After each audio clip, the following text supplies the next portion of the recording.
안녕하세요. 전 30 후반의 여성입니다. 제가 최근에 임신을 하게 됐는데요. 이제 엄마로서 다시 태어난다고 하니까 과거에 있었던 일들이 하나둘씩 다시 떠오르고는 합니다. 그러다 우리 가족에게 있었던 일들 중 가장 큰 사건이 떠올랐는데요. 친정 부모님들도 그렇고 남편도 그렇고 이 이야기를 하니까 엄청 웃더라고요. 그러다 농담 삼아 사연 한번 보내보라는 말이 가족들 사이에 나와서 정말 실행으로 옮기게 됐네요. 왜 집안에 꼭 문제아인 가족 한 명 정도는 있잖아요.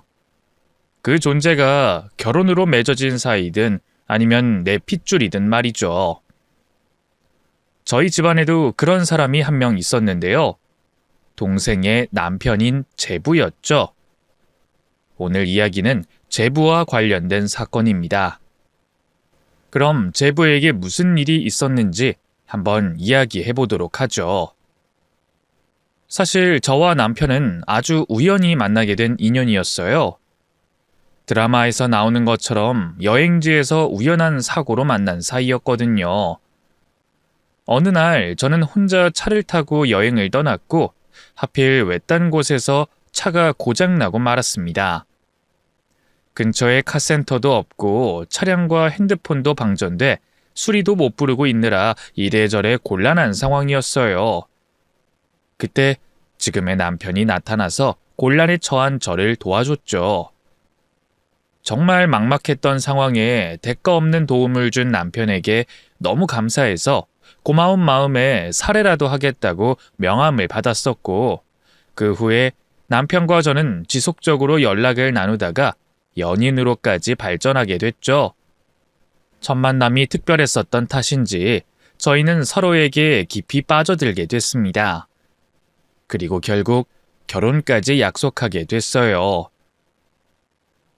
그렇게 처음부터 잘 맞았던 저희는 결혼 결심까지 의견 다툼 한 번 없었고, 다행히 양가 집안에 큰 반대도 없어 결혼을 허락받을 수 있었습니다. 제가 남편과 연애를 하는 동안 부모님께 저희들 연애 상황을 이야기하며 남편의 믿음직한 얘기들을 많이 해서 그런지 이미 남편에 대해 많은 이야기를 들으셨던 저희 부모님께서는 남편이 집으로 인사를 드리러 오기 전부터 이미 예비 사위로 여기시며 무척 마음에 들어 하셨어요. 그래서 이번에 상민 씨가 결혼 허락받겠다고 인사드리러 집으로 오겠다고 그러네요? 엄마 아빠는 언제가 좋으세요? 우리야 뭐 아무 때나 좋지. 근데 결혼 허락은 무슨? 이미 우리한텐 사위나 다름없는데. 괜히 그렇게 부담 가질 필요 없이 편하게 오라 그래라. 엄마가 밥이나 한번 먹이고 싶어서 그런다고 그래. 그래서 더 보고 말고 할 것도 없이 결혼이 기정사실화돼 아무 걱정 없는 상황이었죠. 그런데 그때 갑자기 저보다 먼저 결혼한 동생과 제부가 끼어들더라고요. 그게 무슨 말씀이세요? 아직 제대로 보신 적도 없으면서 사위라니. 장모님. 장모님이 워낙 정이 많으신 건 알지만 그래도 이런 일에는 신중하셔야죠. 딸 시집 보내는 건데 그렇게 대충 하시는 게 어디 있습니까? 그래도 처형이 결혼할 사람인데 어떤 사람인지 확실히 따져봐야죠. 어차피 애들끼리 얘기가 다 끝났는데 따질 게 뭐가 있겠나. 자기들 좋을 대로 결혼시키는 거지. 에이, 그래도 그건 아니죠. 저도 처형이 걱정돼서 그래요. 그래도 저희가 먼저 결혼했으니 결혼 선배로서 저희가 한번 제대로 검증해 볼게요. 장인어른 장모님, 저한테 맡겨주십시오. 처형도 걱정하지 마요. 남자는 같은 남자가 봐요. 잘 알잖아요. 그리고 저 변호사 아닙니까? 제가 일하면서 얼마나 많은 사람들을 만났는데요. 덕분에 이제는 척하면 척이라니까요. 그래 언니, 언니가 남자를 제대로 알아? 순진한 언니가 누구랑 결혼하는지 우리가 제대로 따져봐 줄게. 언니는 나나 울 남편만 믿어. 동생과 제부는 저보다 먼저 결혼한 선배랍시고 제 남편감을 자기들이 검증하겠다고 하는데 부모님 앞이라 별말을 못했지만 기분이 썩 좋진 않았습니다. 제 동생은 변호사 제부를 만나서 저보다 일찍 결혼을 했었어요. 동생과 결혼을 한 제부는 저보다도 나이가 많은 데다가 변호사라는 직업 때문인지 원체 잘난 척과 허세가 심한 편이었죠. 제 동생은 원래 그 정도는 아니었는데 그런 제부와 살다 보니 닮아가는 건지 둘이서 가끔 도를 넘은 말들로 사람의 심기를 건드리는 부분들이 있었습니다.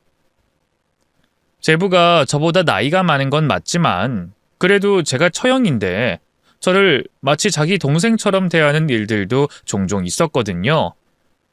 거기다가 저희 부모님 앞에서도 변호사인 자기가 제일 잘난 사람이었어요.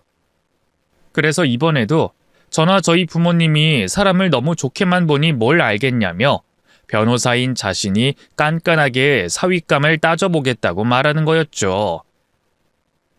자기가 변호사면 변호 일이나 할 것이지 왜 남의 남편감을 골라준다는 건지. 이미 결혼 이야기까지 다 끝난 상황에 제 남자친구를 검증이니 뭐니 한다는 것도 참 어이가 없었어요. 그런 제부의 태도가 고가워서 일침을 놓으려고 했더니 제 눈치를 보시던 엄마가 식탁 밑으로 제 손을 잡고 말리시는 겁니다. 순간 욱했던 저는 엄마가 잡은 손 때문에 겨우 참을 수밖에 없었죠. 사실 제부가 그렇게 기세등등하고 저희 부모님께서 제부의 시건방짐에도 가만히 계시는 이유가 있었거든요. 예전에 저희 친정집에서 급하게 돈이 필요했을 때 제부가 선뜻 돈을 빌려줬고 법적인 문제로 부모님이 곤란에 처하셨을 때도 변호사인 제부가 나서서 일을 해결해 준 적이 있었습니다. 그래서 어느 순간부터 제부가 저희 집안의 해결사처럼 되면서 묘하게 저희 부모님과 제부의 상하관계가 뒤바뀌게 됐던 거죠. 저희 부모님께서 원래도 사위를 잡는 성격이 아니신 데다가 제부에게 도움받아 고맙고 미안한 마음이 있으시기에 더 작아질 수밖에 없으셨죠. 저는 그게 마음에 들지 않았지만 도움을 받은 것은 사실이었기에 할 말이 없었습니다. 그리고 제부가 종종 그렇게 사람을 긁긴 하지만 저희 가족들에게는 도움을 주고 사위로서 못하지 않은 편이라 두고 볼 뿐이었죠. 이번 일 같은 경우는 자기들이 제 남편감을 검증하니 많이 해봤자 제가 남편과 헤어질 것도 아니었으니 크게 신경 쓰지 않았고요. 그렇게 얼마 뒤 약속대로 저희 남편이 친정집으로 인사를 드리러 오게 됐고 그 자리에는 전에 말했던 것처럼 제 동생과 제부도 일찍이 친정집으로 찾아와 앉아 있었어요. 동생네는 지방에 사느라 제가 굳이 올 필요 없다고 눈치를 주는데도 제부는 변호사 일이 바쁘지도 않은지 일찍이도 찾아와서 미리 앉아 있더라고요. 한눈에 봐도 작정을 하고 온 두 사람은 예비사위라고 반갑게 맞아주시는 저희 부모님과 달리 저희 남편을 위아래로 훑어보며 인사도 받는 둥 마는 둥 고깝게 굴었죠. 자신들이 말하는 검증은 대화를 시작하면서부터 깐깐하게 하면 될 텐데 인사를 하는 자리에서까지 뻣뻣하게 이럴 거면 도대체 왜 왔는지 모르겠더라고요. 하지만 자리가 자리였던 만큼 남편을 신경 써야 했던 저는 그런 제부와 동생을 애써 무시하려고 노력했습니다. 그래서 저희 남편을 데리고 식사 전에 부모님과 간단하게 대화를 나누고 있는데 그 와중에도 그 두 사람은 자꾸 저희 대화에 끼어들며 건방을 떨기 시작하더라고요. 제가 부모님과 하는 얘기를 미리 들어서 눈치로 알았을 텐데도 동생과 제부는 세차장을 운영하는 남편에게 젊은 사람이 왜 그런 일을 하냐, 원래 아무 길에서나 여자들에게 말 걸고 도움 주냐 등등 첫 만남 자리에서는 하지 않을 법한 불편한 질문들을 하는 겁니다. 자기들이 뭐길래 저희 부모님도 안 물어보시는 개인적인 질문들을 스스럼 없이 하는지, 배울 만큼 배운 사람이 그런 행동을 한다는 모습에 일부러 제 남편들 사람에게 꼽을 주는 거라고 생각할 수밖에 없었죠. 하지만 선을 넘는 그런 시건방진 제부와 제 동생의 행동에도 저희 남편은 기분 나쁜 내색 하나 없이 넉살 좋게 웃어넘기며 여유 있는 모습을 보여줬어요. 오히려 열을 받았던 건 남편이 아닌 저였고, 그런 제 표정이 좋지 않았던 건지 남편이 나중에 저를 조용히 불러내서 말하더라고요. 은혜야, 너 많이 화났어? 그래도 기분 풀어. 나는 정말 괜찮으니까. 괜찮을 게 따로 있지. 지금 우리 열받으라고 일부러 저러는 거 아니야. 자기 불편하면 내가 제부한테 한마디 할게. 아니야. 괜히 나 때문에 가족 간에 분란 만들지 말자. 인사드리러 온 날에 나 때문에 소란 피워서 좋을 거 하나 없잖아. 난 정말 괜찮아. 그러니까 은혜 너도 화 풀어. 응? 그런 남편으로 인해 저도 겨우 참고 있을 수밖에 없었지만 참아야만 하는 제 마음도 편하지는 않았어요. 다행히 저희 부모님께서 제부와 동생의 행동을 보시곤 일부러 자리를 일찍 끝내주셔서 동생 내외의 꼴보기 싫은 모습을 더 보지 않아도 돼 다행이었습니다. 그래도 곱씹어 보니 정말 괘씸하더라고요. 어떻게 제가 결혼할 사람에게 그런 태도를 보일 수 있는 건지, 앞으로 가족이 되어야 할 사이에 결혼 전부터 이대로 넘어가면 안 되겠다 싶은 생각이 들었습니다. 동생 내외가 나중에도 실수를 할까 싶었던 저는 그날 일을 짚고 넘어가려고 동생에게 전화를 했죠. 너 그날 제부랑 일부러 누구 파혼시키러 온 거야, 뭐야? 내가 그날 얼마나 참았는지 알아? 무슨 소리야 또. 우리가 뭘. 대체 무슨 생각이면 어떻게 가족 될 사람한테 그렇게 무례하게 굴어? 그럴 거면 오지나 말지. 진짜 왜 그러는데? 부모님도 참견 안 하시는 내 결혼을 두 사람이 왜 그러냐고. 어머 언니, 정말 말 이상하게 한다. 우리가 뭘 어쨌다고? 그냥 말 몇 마디 좀 한 것 가지고 왜 그래? 그러게 엄마 아빠가 가만히 계시니까 우리라도 언니 결혼 걱정하느라 그런 거지. 언니는 걱정해줘도 난리야? 내가 선택한 사람이고 내가 책임질 결혼이야. 결혼을 해도 내가 하고 이혼을 해도 내가 하는 거지. 제부랑 네가 회방 놓는다고 내가 결혼을 안 하겠어? 됐고, 앞으로 식구 될 사람이야. 너한테는 형부가 될 거고 제부한테는 손윗동서 되니까 둘 다 앞으로 행동 똑바로 해. 제부한테도 앞으로 조심하라고 똑똑히 전해. 알겠어? 그냥은 넘어갈 수 없었던 저는 그렇게 동생에게 단단히 경고를 했습니다. 그 정도 말을 했으면 동생도 알아들었을 거라 생각했죠.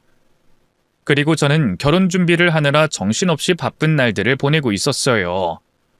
그런데 얼마 뒤에 동생이 저희 커플과 다 같이 보자며 연락이 오더라고요. 다들 바쁜 와중에 갑자기 왜 그러나 싶긴 했지만 그때까지만 해도 저는 별 걱정을 하지 않았어요. 이미 결혼이 확정돼 결혼 준비가 한창 진행 중인 상황에 저번처럼 더 이상 트집을 잡을 거리도 없을 테고 제가 그렇게까지 얘기를 했으니 조심할 거라 생각했습니다. 그래서 저는 제가 저번에 화를 낸 일로 두 사람이 저희에게 사과를 하려는구나 싶었어요. 안 그래도 직접 사과를 받아야 되겠다고 생각했던 저는 두 사람에게 지난 일에 대한 사과를 들을 생각으로 남편과 같이 동생 부부를 만나게 됐습니다. 그런데 그 자리에서 제부가 냅다 호칭 얘기를 꺼내더라고요. 알고 보니 그쪽이랑 나랑 우리랑 같은 고향 사람이더만. 그럼 우리가 원래라면 형님 동생 해야 하는 게 맞는 건데 맞지? 이 세대가 좀 차이 나긴 한데 동네가 좁으니 몇 다리 건너면 알 수도 있으니까. 근데 내가 동생한테 손윗동서라고 형님 거리면 이래저래 족보가 꼬이지 않겠어? 동생도 나이 많은 내가 형님이라고 높여 부르면 불편하고 부담스러울 거 아니야. 그리고 나도 나이가 있고 사회적인 지위가 있는데 아무래도 동생한테 하대 들을 만한 위치도 아닌 것 같은데. 근데 뭐 장인 장모님 입장도 있으시니까 어른들 앞에서는 나한테 동서 취급하면서 말 편하게 하고 평소에 우리끼리 있을 땐 나한테 존대를 좀 해줬으면 좋겠어. 저희 남편 보고 형님이라고 못하겠다는 제부는 되려 윗사람인 제 남편에게 자신을 형님 대접하라고 말하고 있었습니다. 그 와중에 저희 부모님 눈치를 보긴 하는 건지 그 앞에서만 말을 놓으라고 말이에요. 장난하는 건가 싶어 가만히 있던 남편 대신 제가 따져 물었어요. 제부, 지금 대체 무슨 소리 하는 거예요? 결혼하면 집안 내에서 지켜야 하는 약속이 있고 위계 질서라는 게 있는데 지금 나이 가지고 따지는 게 어딨어요? 그럼 제부 나한테는 왜 처형이라고 존대해요? 그러면서 지금 제 남편만 무시하겠다는 거예요? 아이, 그게 아니라 처형은 처형인 거고 내가 손윗동서한테 형님이라고 하면 그건 누가 들어도 윗사람 대접하는 거 아닙니까? 나이로나 직업으로나 제가 윗사람 대접 받아야 맞는 건데 고작 동서지간이라고 그렇게는 못하겠네요. 제 말이 무슨 말인지 못 알아들은 것도 아닐 텐데 제부는 계속 그런 억지를 쓰더라고요.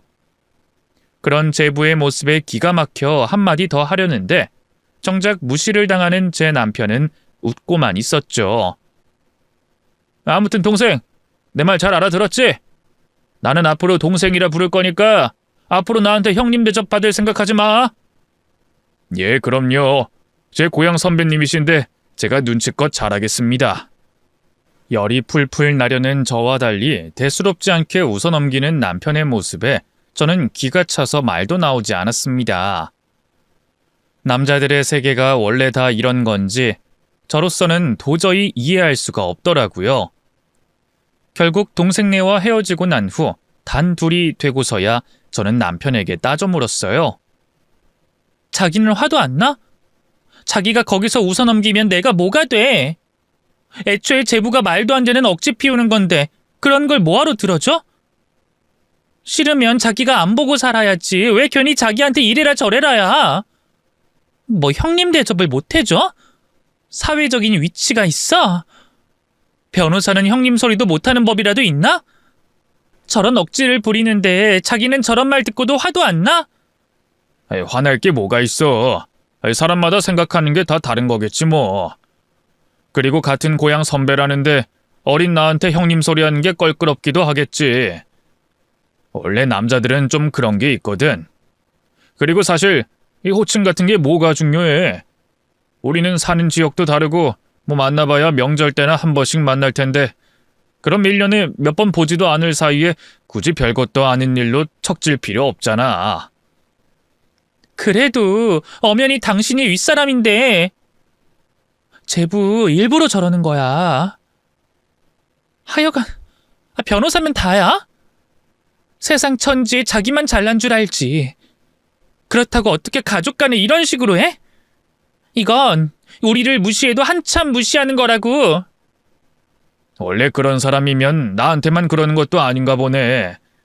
그럼 그냥 나 입감 못하는 형님으로 생각하면 되지 뭐. 나이 가지고 유세 떨고 싶으시면 그러시라고 하자. 나는 아무 상관없어. 남편이 원래 그런 것에 연연하거나 허세가 있는 스타일이 아닌 건 알았지만 그래도 보통이라면 충분히 화가 날 만한 상황에 너무 태연한 남편이 대단해 보이면서도 한편으로는 답답하기도 했습니다. 하지만 자기가 상관이 없다니 제가 더 뭐라고 할 수가 없었죠. 그렇게 저희는 그 뒤 무사히 결혼을 하게 됐고 결혼 전부터 분란을 만들던 제부는 그 후로도 자꾸만 선을 넘는 행동들을 하곤 했지만 다행히 가족들이 다 같이 있는 자리여서 그런지 생각보다 큰 일은 일어나지 않았어요. 일부러 제가 제부와 남편이 같이 있는 자리를 피하기도 했고 말이죠. 어차피 동생네는 지방에 떨어져 지내고 있으니 앞으로도 이렇게 적당히 거리 두고 살면 될 거라고 생각했습니다. 그런데 어느 날 제부가 규모가 있는 법무법인 회사에 스카웃이 됐다며 동생이 서울로 이사를 오겠다고 하더라고요.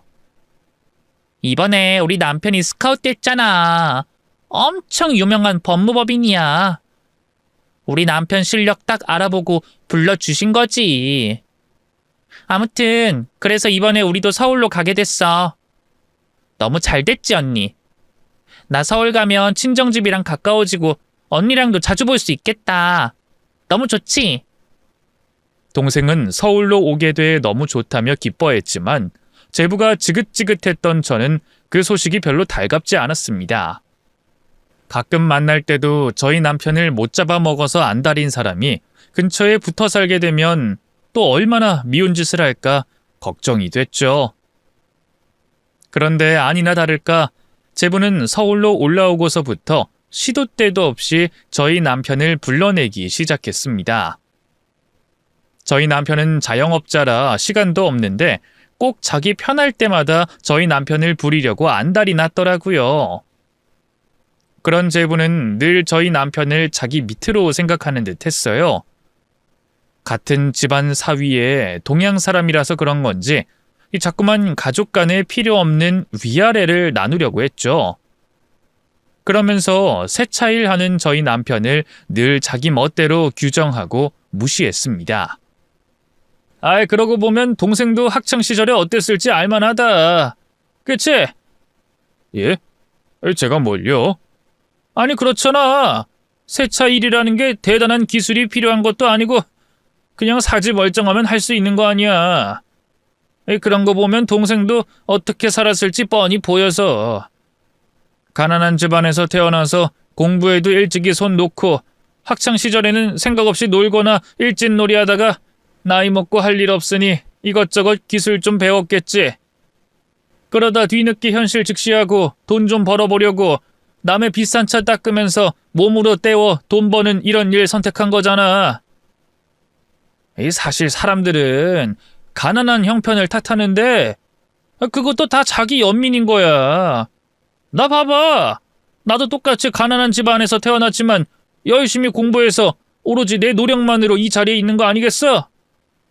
학창시절은 다들 똑같이 주어지는 건데 그런 똑같은 환경에서 얼마나 열심히 살아왔냐가 사람 인생을 가르는 거지. 나도 이 악물고 열심히 살아서 변호사 된 거 아니야. 그렇게 동생도 일찍 철 좀 들었으면 지금보다는 나은 삶 살았을 텐데. 동생은 자기 인생이 불쌍하지 않아? 그런가요? 저도 학창시절에 공부 안 하긴 했죠. 그렇다고 일진 같은 건 아니었지만요. 그래도 저는 세차일 좋아해서 하는 건데요. 일부러 제 남편을 깎아내리겠다고 내뱉은 제부의 말을 들으면서도 저희 남편은 항상 사람 좋은 그 얼굴로 허허실실 웃고만 있었죠. 그렇게 기고만장해 남이든 가족들이든 자기 멋대로 해오던 제부에게 아주 큰 문제가 연달아 생기게 됐습니다. 한 사건을 맡았던 제부가 개인적인 실수를 하게 되면서 소송을 의뢰한 클라이언트에게 손해배상 소송을 당하게 된 거예요. 그 일로 인해 억대의 손해배상을 해야 되는 상황이 됐죠. 거기다 회사에 들어온 지 얼마 되지 않아서 문제가 생기는 바람에 회사 내부에서도 눈치를 볼 수밖에 없다고 들었습니다. 그 문제만으로도 머리가 아픈 상황이었을 텐데 엎친 데 덮친 격으로 제부 쪽 사돈 어른들께서 사기 사건에 연루가 되며 또다시 큰 돈이 필요한 상황에 놓이게 된 거죠. 월급쟁이로 먹고 사는 평범한 서민들에게는 그러한 상황이 감당할 수 없을지 몰라도 억대 연봉인 제부로서는 힘들긴 해도 해결하지 못할 만한 일은 아니었습니다. 그런데 문제는 이러한 일들이 생길 거라고 단 한 번도 생각해 본 적 없었던 제부와 동생이 그만큼 돈을 버는 형편인데도 불구하고 형편 이상으로 과소비를 하고 있어 당장의 문제를 해결할 여력이 없었다는 거였죠. 주변 사람들에게 돈을 빌리러 다닌다고 하는데 해결해야 할 금액이 너무 커서 선뜻 나서주는 사람이 없다고 했습니다. 당장 한 푼이 아쉬운 상황일 텐데 그래도 저희에게 전화해 도와달라는 말 한 번 하질 않더라고요. 제부와 동생 상황이 안 좋다는 말도 엄마를 통해서 알게 됐죠. 평소 제부와 동생이 하는 짓이 미워 죽겠는데 그래도 내 동생이고 내 가족이니까 신경이 쓰일 수밖에 없더라고요. 그래서 제가 먼저 도움을 줘볼까 하는 마음에 동생에게 전화를 걸게 됐습니다. 그런데 제 전화를 받은 동생의 목소리가 예상과 다르게 밝더라고요. 일이 잘 해결된 건가 싶었는데 아니나 다를까 두 문제 모두 잘 해결됐다고 했습니다. 정말? 그 큰 돈을 빌려주는 사람이 있었어? 언니. 어차피 조금 있다가 알게 될 텐데 내가 먼저 말할게. 아빠, 엄마가 도와줬어. 뭐? 아빠, 엄마가 그 돈을? 응. 나도 우리 부모님한테 이런 돈이 어디 있나 싶어서 좀 놀라긴 했는데 우선 당장 내 코가 석자니까 빌려다 썼지. 또 걱정할 만한 돈은 아니라고 하더라고. 무슨 돈인지는 끝까지 말씀 안 하시던데 아마 친척분들 중에서 빌려주시지 않았을까? 왜 양평에 있는 이모 돈이 굉장히 많다고 하셨잖아. 양평 이모도 자식들 결혼시키고 재산 나눠주셔서 그 정도는 아닐 텐데. 그래? 뭐 그래도 어때? 설마 아빠 엄마가 그 돈을 훔치기라도 하셨겠어? 우리가 모르는 지인분들 중에 돈 많은 분은 알고 계실 수도 있지. 어쨌든 안 그래도 내가 언니한테 연락하려고 했어. 오늘 우리 집으로 와. 엄마 아빠도 오기로 했으니까. 이번 일 잘 해결된 기념으로 나랑 그이가 기분 좀 내려고 하니까. 알겠지? 동생의 큰 문제가 잘 해결됐다고 하니 다행이었는데 아무리 생각해도 이해가 되지 않은 점이 있었습니다. 제가 알기로는 친정 부모님께 제부의 일을 해결해 줄 만큼의 목돈을 가지고 있지 않았고 주변에도 재산이 많은 분들이 없는 걸로 알고 있었거든요.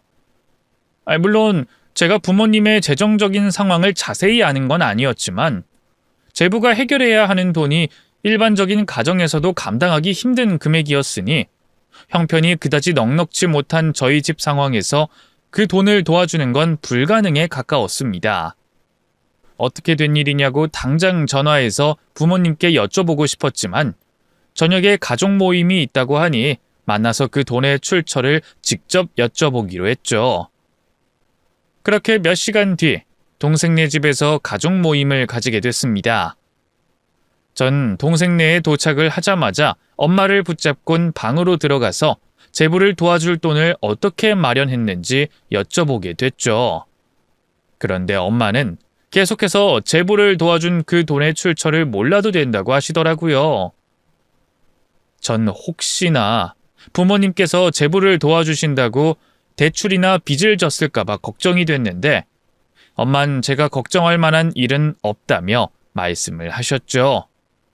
제가 여러 차례 물어봐도 계속 같은 대답을 하시니 저도 엄마가 하는 말을 믿는 수밖에 없었습니다.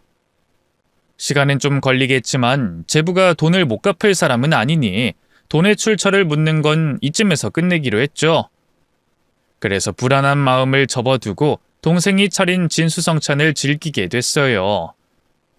친정 부모님께 도움을 받기도 했고 걱정했던 일이 잘 해결돼서 그런지 동생과 제부도 전과 달리 시건방을 떨거나 잘난 체를 하지 않았어요. 덕분에 정말 오랜만에 가족들 전부가 웃고 즐기는 시간을 가질 수 있었죠. 그런데 한 잔 두 잔 술이 들어가다 보니 제부의 건방진 태도가 다시 발동을 걸었습니다. 이번에도 가만히 있던 제 남편에게 시비를 걸기 시작했죠. 아이 동생, 정말 뭐 하는 거야? 술잔 빈 거 안 보여? 앞에 있으면 제깍제깍 술잔 채워야 될 거 아니야.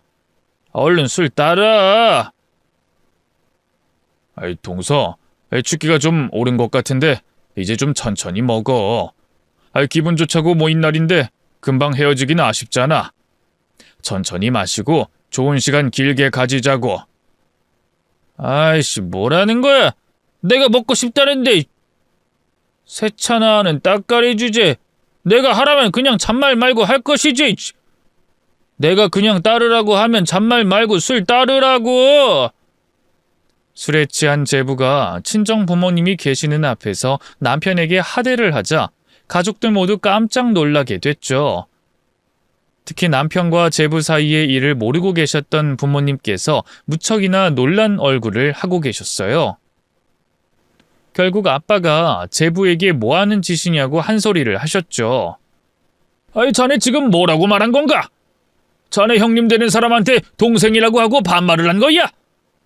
아무리 두 사람이 고향 선후배 사이고 가까운 사이라고 해도 그렇지. 우리들이 있는 앞에서 이러면 되겠어? 자네 더는 실수하지 말게. 정신 차리던가 아니면 방에 들어가서 잠이나 자. 아빠가 큰 소리로 제부에게 경고를 하자 동생도 안 좋은 분위기를 감지했는지 옆에서 제부를 말리며 자제시키고 있었습니다. 남편은 자기 때문에 분위기가 갑자기 이상해진 것 같다며 방금 전 상황을 불편해하시는 부모님 기분을 좋게 만들려 다시 분위기를 띄우고 있었죠. 저도 동생에게 눈빛으로 눈치를 주면서 남편 장단에 맞춰 분위기를 다시 띄워보려고 노력했어요. 저희들이 일부러 더 과장된 행동을 한다는 걸 눈치채셨던 부모님께서는 기분이 풀리진 않으셨지만 애써 괜찮은 척 하시며 다시 대화를 이어가 주셨죠. 제부 때문에 싸늘하게 식은 분위기는 금방 다시 띄었지만 술에 취한 제부의 상태를 보니 그 자리를 더 길게 가져서는 안 될 것 같다고 생각했습니다. 조금만 더 시간을 보내다 이런저런 핑계를 대고 모임을 마무리를 하려고 했죠. 그런데 제부가 그 잠깐을 못 기다린 거예요. 바로 방금 전 사고를 치고서도 정신을 못 차리고 남편에게 시비를 걸었죠. 근데 내가 생각해보니까 내가 우리 동생한테 세차를 받아본 적이 없네. 전에야 사는 곳이 달라서 찾아갈 일이 없었다고 해도 지금은 같은 도시에 살고 있는데 내가 왜 안 찾아갔지? 생각해보니까 내가 굳이 주말에 용서가며 세차할 필요가 없었잖아. 가족이 손세차를 하는데 안 그래도 엊그제 비 때문에 차 상태가 말이 아닌데 나 세차 좀 받자. 제부가 다시 남편에게 반말을 하며 하대를 하자 친정 부모님 표정이 굳어지셨고 곧장 화를 내시려고 하셨죠. 그때 남편이 아빠와 엄마에게 표정과 손모양으로 제지를 했어요. 동서가 많이 취해서 이러는 것 같아요. 이해해 주시죠. 어차피 이제 곧 자리를 마무리해야 할 것 같기도 하고요. 술 취한 사람한테 말해봤자 무슨 소용이 있겠습니까? 내일 제부가 술 깨면 제가 전화로 오늘 일에 대해서 이야기하고 이런 일 없도록 주의 주겠습니다. 그래 동서, 어차피 나야 내일도 출근하니까 내일 세차도 할 겸 같이 해장도 할 겸 우리 가게로 찾아와. 남편의 제지로 부모님께서 더는 나서지 않으셨지만 기가 막히다는 표정을 하시곤 혀를 차셨죠. 동생이 제부를 말리긴 했지만 제부는 이미 술에 잔뜩 취했는지 이젠 말려지지도 않았어요. 야, 좋네. 야, 세차하는 가족이 뭐 쓸모 있을까 싶었는데 있어 쓸모가. 야, 옛날에 틀린 말 하나 없어. 왜 개똥도 쓸모가 있다고 했잖아. 지금 딱 개똥이 쓸모가 있는 상황이라니까. 근데 우리 형님은 세차비 얼마나 받나? 다른 곳에서 스팀 손세차 받으면 한 5, 6만 원 나오던데 우리는 가족이니까 가족 DC로? DC든 공짜든 다 해줄 테니까 내일 찾아오기나 해. 그리고 오늘은 이쯤에서 자리 마무리하도록 하자. 동서 오늘 기분 좋아서 좀 무리한 것 같아. 그럼 우리 내일 보자고. 잠깐! 어딜 가? 내가 손세차를 받는다고 했지 네 가게까지 찾아간다고는 말 안 했는데? 세차 여기서 해. 차에 세차도구 있고 내가 양동이에 물 퍼다 줄 테니까. 뭐야 그 표정은? 왜? 세차 못하겠어? 야, 내 기분 좀 맞춰줘라. 고향 선배가 일이 잘 해결돼서 기분 좋다는데, 응? 형 다시 날개 달았잖아. 앞으로 형이 너 도와주겠다니까. 우리 회사 사람들한테도 너네 가게 찾아가 달라고 내가 말도 해주고 우리 고객들한테도 잘 말해볼게. 그러니까 시답지 않은 자존심 세우지 말고 기분 좀 맞춰봐. 어? 그리고 너 살면서 변호사 선임하게 되는 일 없을 것 같아? 그때 형이 도와주겠다고. 그러니까 세차해. 왜? 뭐 돈 때문이야? 야이씨. 아까는 공짜 어쩌고 이러더니 자, 3만 원 줄 테니까 내 차 세차 좀 해봐. 됐지? 이제까지 웃는 얼굴로 있었던 남편의 표정이 급격히 나빠졌습니다. 주먹을 꽉 쥐는 걸 보니 당장 큰일이 터질 것 같더라고요. 부모님께서도 그 상황을 눈치채신 듯 보였죠. 그래서 그때부터 제부를 혼내기 시작하셨어요. 자네 정말 보자 하니까 이게 지금 뭐 하자는 건가? 내가 아까 전에 경고까지 줬는데 또 똑같은 행동을 해? 자네야말로 누구 기분을 맞춰야 하는지 모르겠어. 자네 오늘 이 자리 왜 만들었어? 죽다 살아나서 가족들에게 고맙다고 이 자리 마련한 거 아닌가? 내가 자네한테 이런 꼴이나 보려고 돈 마련한 줄 알아? 그리고 내가 이 말은 끝까지 안 하려고 했는데. 장인어른, 제가 그냥 다녀오겠습니다. 방금 제가 말한 것처럼 취한 사람과 입씨름해서 뭐 하겠어요. 얼른 상황 끝내는 게 낫죠. 겉에 훑고 오는데 얼마 걸리지 않으니까 금방 끝날 겁니다. 전 세차하고 있을 테니 장모님과 먼저 일어나셔서 댁으로 돌아가시죠. 전에도 느끼는 바였지만 남편이 정말 대단하다고 생각했어요. 아무리 장인 장모님이 앞에 있다곤 하지만 보통 사람이라면 화를 진작에 내고도 남았을 텐데 제부의 행동이 꼭 술에 취해서 하는 행동이 아니라는 걸 알면서도 이번에도 참고 넘기는 듯 보였죠. 이번만큼은 남편도 잠시 흔들리는 모습을 보이긴 했지만 자신이 모욕을 당하면서도 세차하는 걸로 이번 일을 넘기겠다고 하니 부모님께서도 저도 별말을 할 수가 없었습니다. 남편 말대로 술에 잔뜩 취한 제부와 상대해서 좋을 게 없다고 생각이 들었죠. 남편은 제 동생에게서 세차에 필요한 물을 담은 양동이를 받곤 밖으로 나갔어요. 동생도 이번 일의 심각성을 알긴 아는지 미안해 죽겠다는 표정을 잔뜩 짓고 있었고 이번에 웬일로 제부의 행동에 대해 사과를 하기까지 했죠. 아빠, 엄마, 그리고 언니. 내가 이번 일은 이 대신 사과할게. 미안해. 내가 이 사람 술 깨면 다시는 이런 일 없도록 타이르고 오늘 일에 대해서 꼭 사과하라고 할게. 정말 미안. 당신 내가 뭘 잘못했다고 사과를 해? 세차를 업으로 하는 놈한테 세차하라고 말한 게 사과까지 할 일이야? 그리고 변호사가 세차하는 놈한테 고개 숙이는 건 맞는 일이고. 조용히 안 해? 술에 취했으면 들어가서 자. 괜히 일만 꼬이게 만들지 말고. 동생 마음을 아는지 모르는지 제부는 계속해서 친정 부모님과 저의 신경을 거스르는 말을 했고 결국 자리를 떠나시려던 아버지께서 더는 못 참겠다는 모습으로 크게 화를 내셨습니다. 은영이 너랑 김서방 아주 큰 실수하는 거다. 나한테는 몰라도 박서방한테는 그렇게 하면 안 되는 거야. 지금 너희가 누구 때문에 죽다가 살아난 건데 박서방 아니었으면 너희들 목구멍에 지금처럼 밥이 넘어갔을 것 같아? 지금이라도 뛰어가서 박서방 앞에서 무릎 꿇고 빌어라. 박서방이 맘 바뀌어서 돈 내놓으라고 하기 전에. 아 참나. 아버님, 지금 무슨 말씀하시는 겁니까? 저 세차나 하는 놈한테 뭘 하라고요? 무릎 꿇고 사과를 하라고요? 왜요? 제가 왜 그래야 합니까? 저놈이 뭐길래 아버님이 빌려준 돈을 내놓으라 말아 하는데요. 김서방 이래도 모르겠어? 있는 잘난 척 없는 잘난 척 그렇게 하더니 이렇게 말해줘도 무슨 말인지 모르겠냐고. 자네 나랑 이 사람한테 자네 문제 해결해 줄 만한 돈이 있을 거라고 생각하나? 우리가 은행에 가서 대출을 받는다고 해도 그 큰 돈 자네에게 마련해 줄 수 있을 거라고 생각해? 자네도 우리 형편 그러지 못한다는 걸 잘 알고 있지 않나? 그럼 누구일 것 같나? 그 큰 돈을 계약서 한 장 없이 빌려준 사람이 누구일 것 같냐고? 자네가 세차나 한다고 무시한 자네 형님 되는 사람이 그 돈 빌려준 사람일세. 무슨 말인지 알겠어? 아빠 입에서 나온 이야기를 듣자마자 저는 남편이 부모님을 통해 빌려줬다는 걸 알 수 있었습니다. 제부와 동생에게는 말하지 못한 사실인데 사실 남편 재산이 상당한 편이었거든요.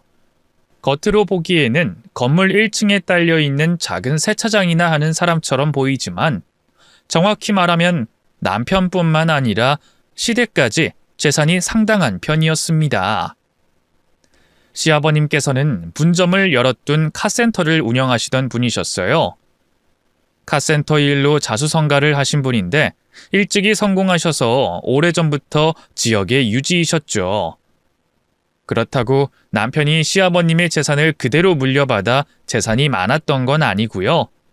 남편도 시아버님처럼 스스로 한 사업으로 성공을 한 사업가였습니다.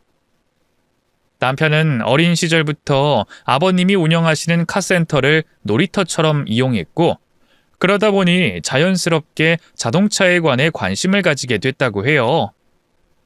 그래서 아버님을 따라 자동차 수리도 일찍 경험해봤다고 말했습니다. 그런데 남편은 자동차 메커니즘보다 다른 곳에 흥미가 있었다고 했어요. 차량 세차에 그렇게 관심이 많았다고 합니다. 그리고 아주 어린 나이 때부터 세차장 사업을 구상했다고 말했죠. 공부에는 별 재능도 뜻도 없었던 남편은 매번 카센터로 찾아가 세차에 관련된 실험을 했었다고 해요.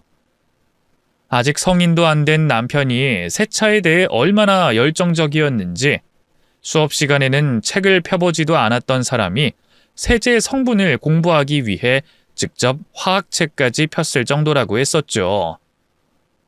시부모님께서는 일찍이 공부에는 관심 없는 남편을 걱정하면서도 한편으론 그러한 남편의 모습을 보며 따로 조언을 하지 않아도 밥은 먹고 살겠구나라는 생각을 하셨다고 합니다.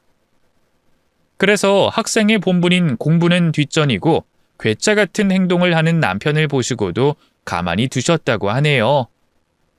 그리고 고등학교를 졸업할 때쯤 사업을 한번 해보고 싶다는 말에 흔쾌히 지원을 해주셨다고 하셨죠. 그렇게 시작하게 된 세차장이었어요.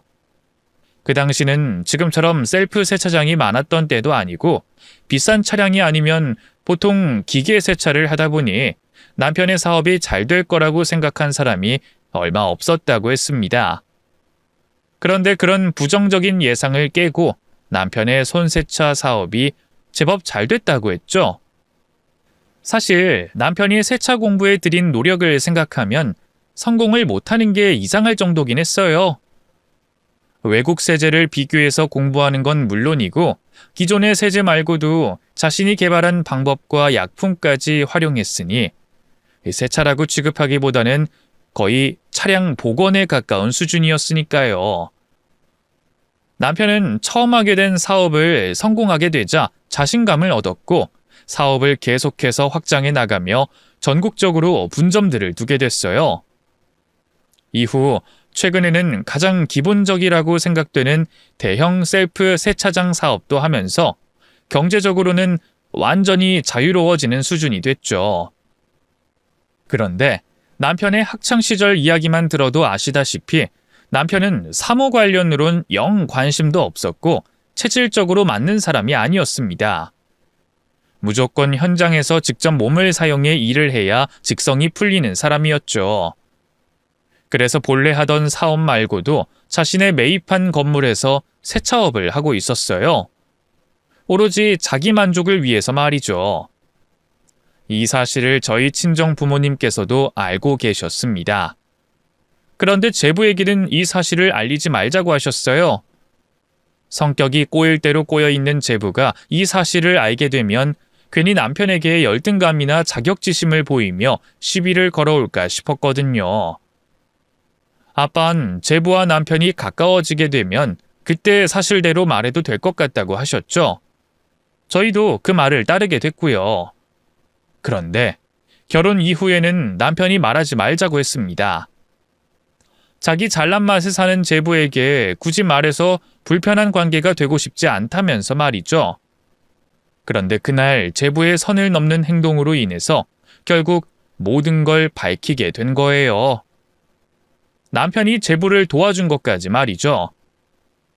아빠에게 사실을 듣게 된 제부는 그제서야 술이 번쩍 깬 듯한 모습이었습니다. 혹시 가족들이 자신을 속이는 건 아닐까 싶어 눈치를 쓱 하고 보던데 거짓말을 할 분위기는 아니니 아빠의 모든 말이 사실임을 알고 충격받은 모습이었죠. 자네가 이렇게까지 했는데 박서방이 가만히 있을지 모르겠네. 자기 돈 돌려달라고 하면 빌린 사람이 내놔야 하는 거지 뭐 어쩌겠나. 자네가 이렇게까지 안 했으면 내가 박서방 뒤에서 말려보기라도 하겠는데 이제는 나도 그럴 명모가 없네. 이렇게 개망나니 짓을 했는데 내가 박서방에게 뭐라고 부탁하겠어. 그리고 자네도 또 은영이도 이번 기회에 쫄딱 망해서 그 썩어빠진 정신머리 고쳐야 되겠어. 그 돈 해결 못한다고 죽기야 하겠나.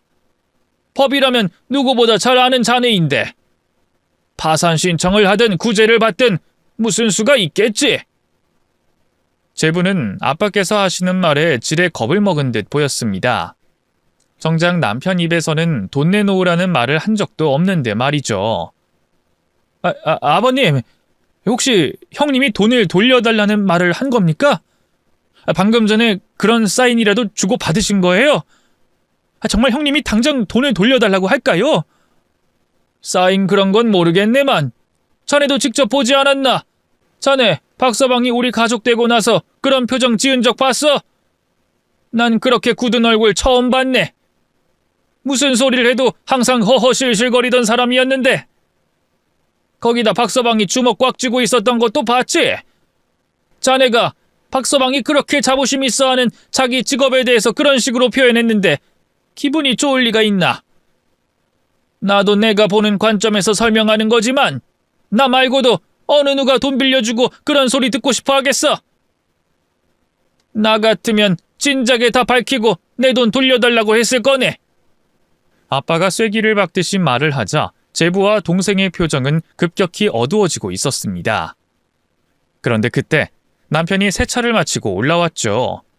제가 현관으로 나가 문을 열어줬는데 현관문을 열고 들어오던 남편이 깜짝 놀란 표정을 짓고 있었습니다. 무슨 일인가 싶어 뒤를 돌아봤더니 제부가 무릎을 꿇고 있더라고요. 그리곤 시키지도 않은 용서를 빌기 시작했습니다. 형님, 제가 잘못했습니다. 절 용서해 주십시오. 왜 이래 동서? 무슨 일 있었어? 여보, 이게 갑자기 무슨 일이야? 형님께서 저 도와주셨다는 이야기 아버님께서 말씀해 주셔서 이제 알게 됐습니다. 전 형님 도와주신 줄도 모르고 술에 취해서 헛소리나 나불거리고 정말 죄송해요. 화 많이 나셨을 텐데 제가 이렇게 무릎 꿇고 빌겠습니다. 그러니 용서해 주세요. 다짜고짜 잘못을 비는 제부를 보며 남편도 많이 당황스러워하는 표정이었어요. 저와 친정 부모님 얼굴을 보며 무슨 일이 있었는지 묻는 듯 보였죠. 그러다 제부가 하는 말과 저희 아빠의 표정을 보곤 무슨 일인지 알겠다는 표정과 함께 의미심장한 눈빛을 드러냈습니다. 다 들었다고 하니까 내가 동서한테 부정을 못하겠네. 그런데 이럴 필요 없어. 난 아까 전에 동서가 하는 행동 보고 마음의 결정을 내렸거든. 동서, 아버님께 받은 돈 최대한 빨리 다시 아버님 통해서 돌려줘. 나도 사람인데 동서한테 이렇게까지 무시당하니까 좋은 마음이 사라지네. 변호사나 되시는 분이 세차나 하는 놈 도움받아서 되겠어? 형님, 제가 죄송하다니까요. 정말 잘못했어요. 제가 너무 없이 살아서 성공하겠다는 마음만 가지고 살아와서 그런지 나이는 들었는데 마음이 덜 자랐어요. 제가 앞으로는 너그러우신 형님 반만이라도 닮아가도록 노력하겠습니다. 그리고 앞으로 우리 집안에서 시건방을 떨거나 무례한 모습 보이지 않을게요. 이번에 도움 주시면 제가 곁에서 변해가는 모습 직접 보여드리겠습니다. 그러니까 이 베푸신 도움 당장 갚으라는 말은 제발 좀... 제가 상황이 되면 당장 갚겠는데 제 상황 직접 들으셔서 아시잖아요. 글쎄, 그런 말 들어도 굳이 내가 내린 결정을 바꿔야 되겠다는 느낌이 오질 않네. 어쨌거나 동서는 못 주겠다는 소리인 거지? 그럼 이런 경우는 어떻게 해야 하나? 내가 법적으론 문외한이라서 이럴 때 변호사를 써야 하는 거지? 근데 내가 아는 법무법인은 동서네 회사밖에 없는데 이 동서 몸담고 있는 곳에 의뢰 맡겨도 되는 건가? 그러면 동서가 좀 곤란해지는 거지? 이번에 손해배상도 문제가 됐는데 가족한테 소송까지 당하고 그러면 거기다 재판 과정에서 내가 유리하려면 동서가 한 말들도 다 증언해야 할 거 아니야. 형님, 사실 이런 건 재판 가실 일은 아니에요.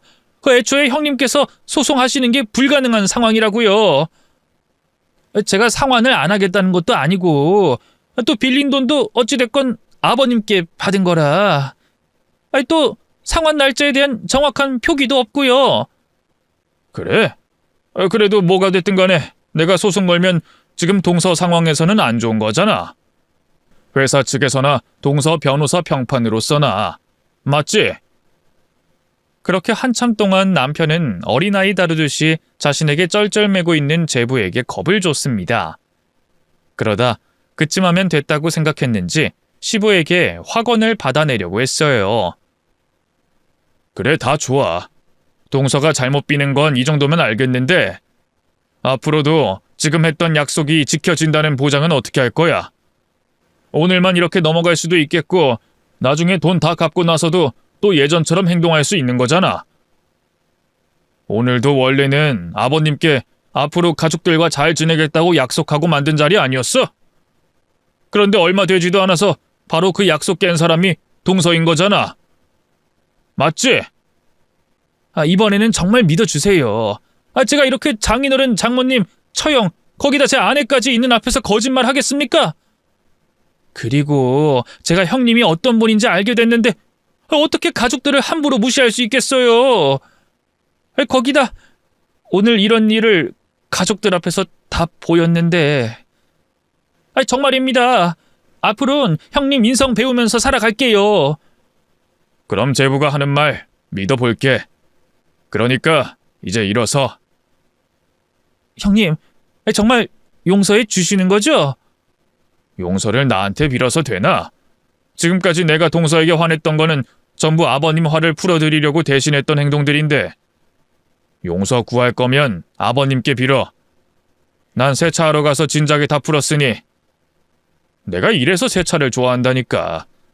좀 거슬리는 일 있어도 뭐 하나 싹 청소해 놓으면 내 마음속에 있는 것들도 같이 씻겨 내려간단 말이지. 남편은 이번 일을 겪고도 허허실실 웃는 얼굴을 하고 있었어요. 사람이 저래도 되나 싶었는데 열을 내고 성을 내서 가족들 사이 틀어지는 것보다는 더 나은 행동이었던 것 같더라고요. 덕분에 연을 끊니만이 이런 가족 간의 불화와 잡음 없이 잘 해결됐으니까요. 물론 걱정거리는 있었죠. 혹시 제부가 약속을 어기고 가족들에 대한 태도가 다시 바뀌면 어쩌나 싶었거든요.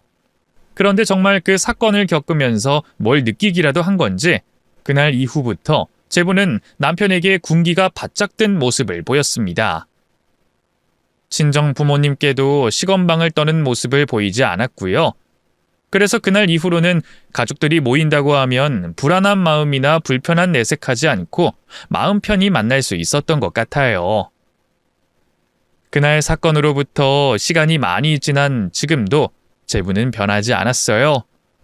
오히려 점점 더 사람으로서 나은 모습을 보여주고 있죠. 남편과 자주 어울려서 그런 것 같기도 하고 태어난 아기에게 부끄럽지 않은 아빠가 되려고 그러는지도 모르겠지만 그 일이 있기 전에 제부와 비교하면 전혀 다른 사람으로 느껴질 만큼 많이 좋은 사람이 됐습니다. 제 자랑인 것 같아서 이런 말 하긴 좀 그렇지만 선한 사람 하나로 집안이 이렇게 화목해질 수 있다는 걸 느끼게 되는 사건이었죠. 저희 남편은 항상 그대로입니다. 요즘도 사람 좋게 허허실실 웃으며 살고 있죠. 예전에는 그런 모습이 답답하고 손해를 보는 것 같아 싫었는데 이제는 웃는 게 이기는 거라는 생각이 드네요. 그러니 여기 채널을 구독하신 분들도 힘든 일이든 좋은 일이든 웃고 넘기며 스트레스를 덜 받으셨으면 좋겠네요.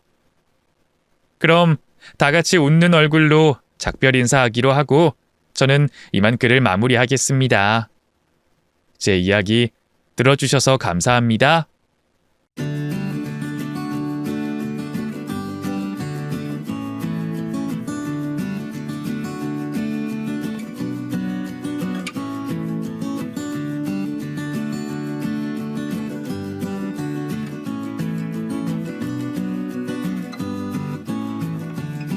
안녕하세요. 저는 여기 채널 사연을 자주 듣고 지내는 40대 여성입니다.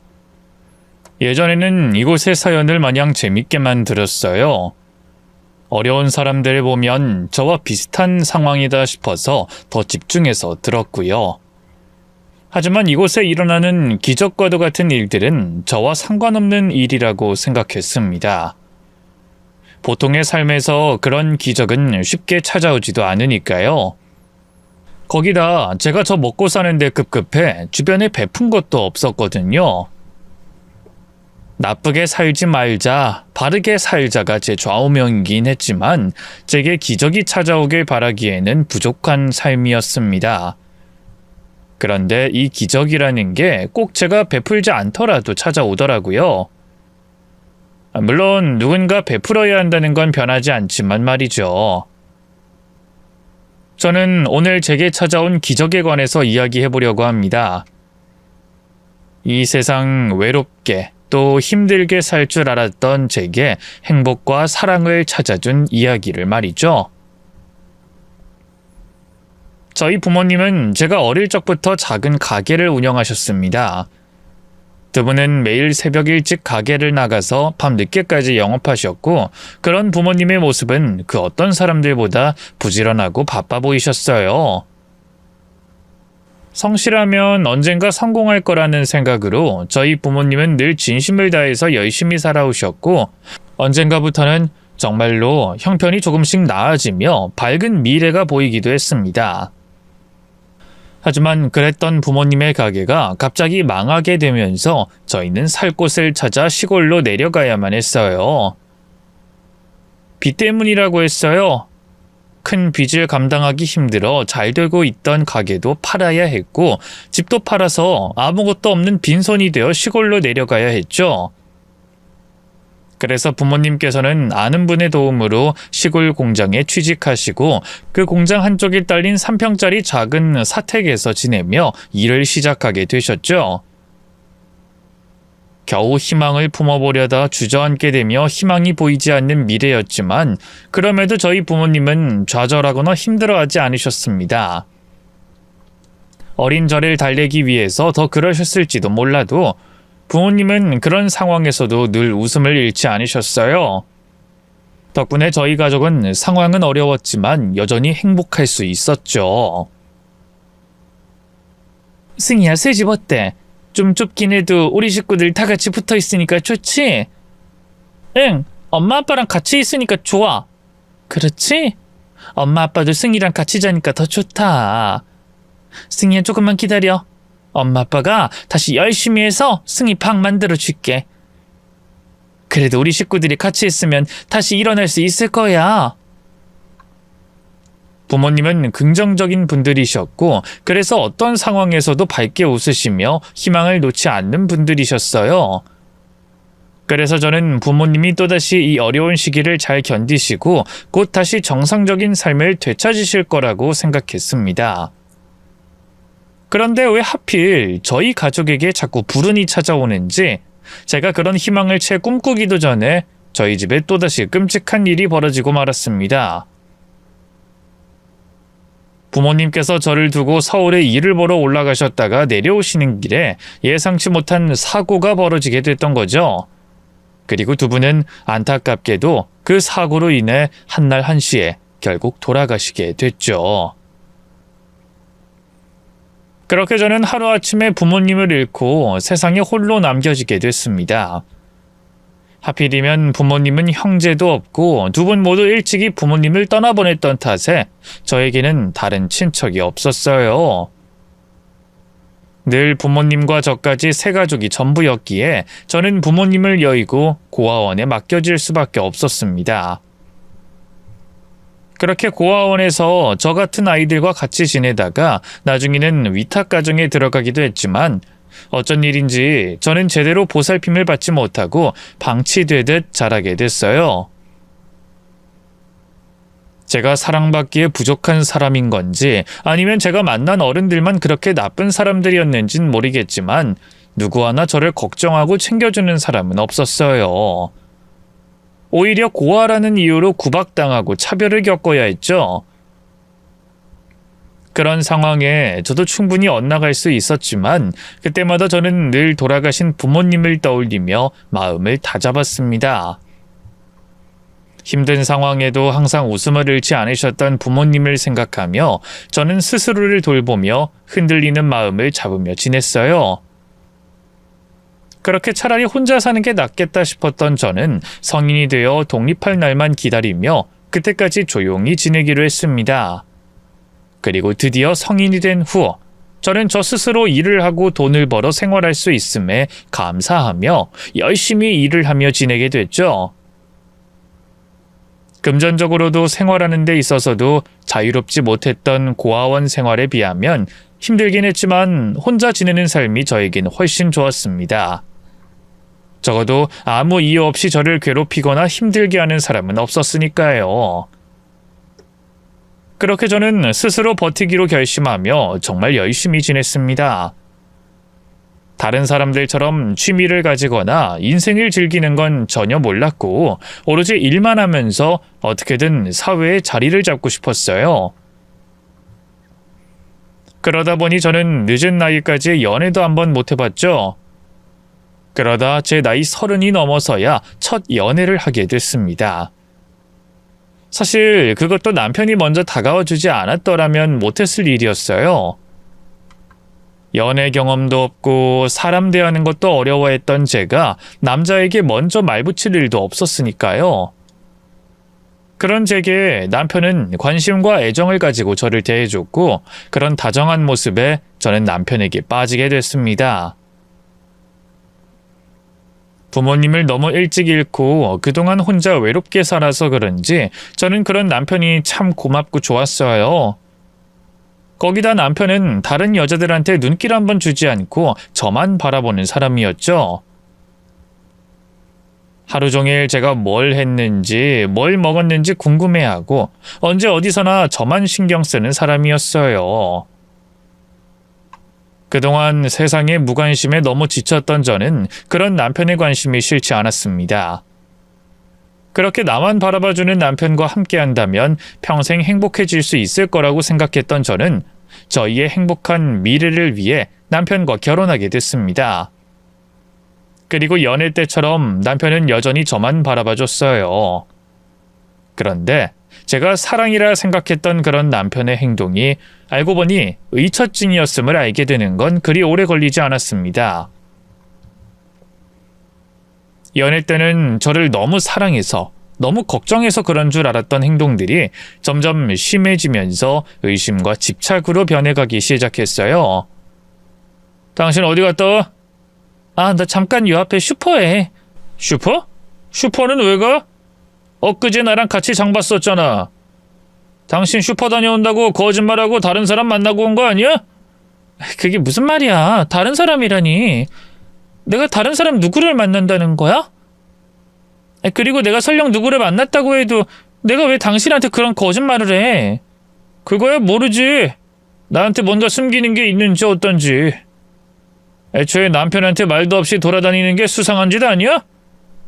대체 무슨 생각을 하는 거야, 당신? 난 그냥 찌개 끓이려고 하는데 두부가 없어서 그거 사러 갔던 거야. 장 보러 갔을 때 빼먹어서. 내가 긴 시간 집을 비운 것도 아니고 고작 10분 나갔다 온 건데 그런 생각을 해? 그러게 의심받기 싫으면 평소 행실을 똑바로 하지 그랬어. 당신이야말로 나한테 숨기는 게 너무 많잖아. 내가 먼저 물어보기 전엔 어디 갔는지 뭐 하는지 먼저 말하지도 않잖아. 도대체 어디까지 말해야 한다는 거야? 그럼 내가 당신한테 내 일거수일투족을 다 보고해야 한다는 거야? 그렇게 하는 게 맞는 거지? 그리고 당신 직장 언제 그만둘 거야? 그 회사 별로라고 내가 그만두라고 그랬잖아.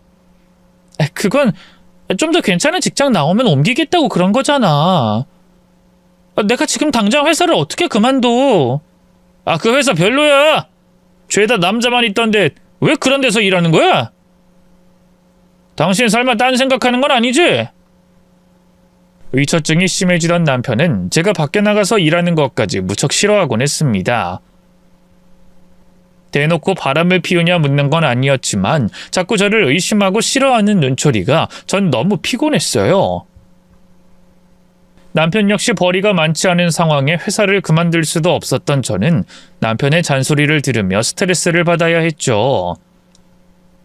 그런 남편 때문에 억울하고 답답하기도 했지만 한편으로는 그렇게까지 하는 남편이 안타깝기도 했습니다.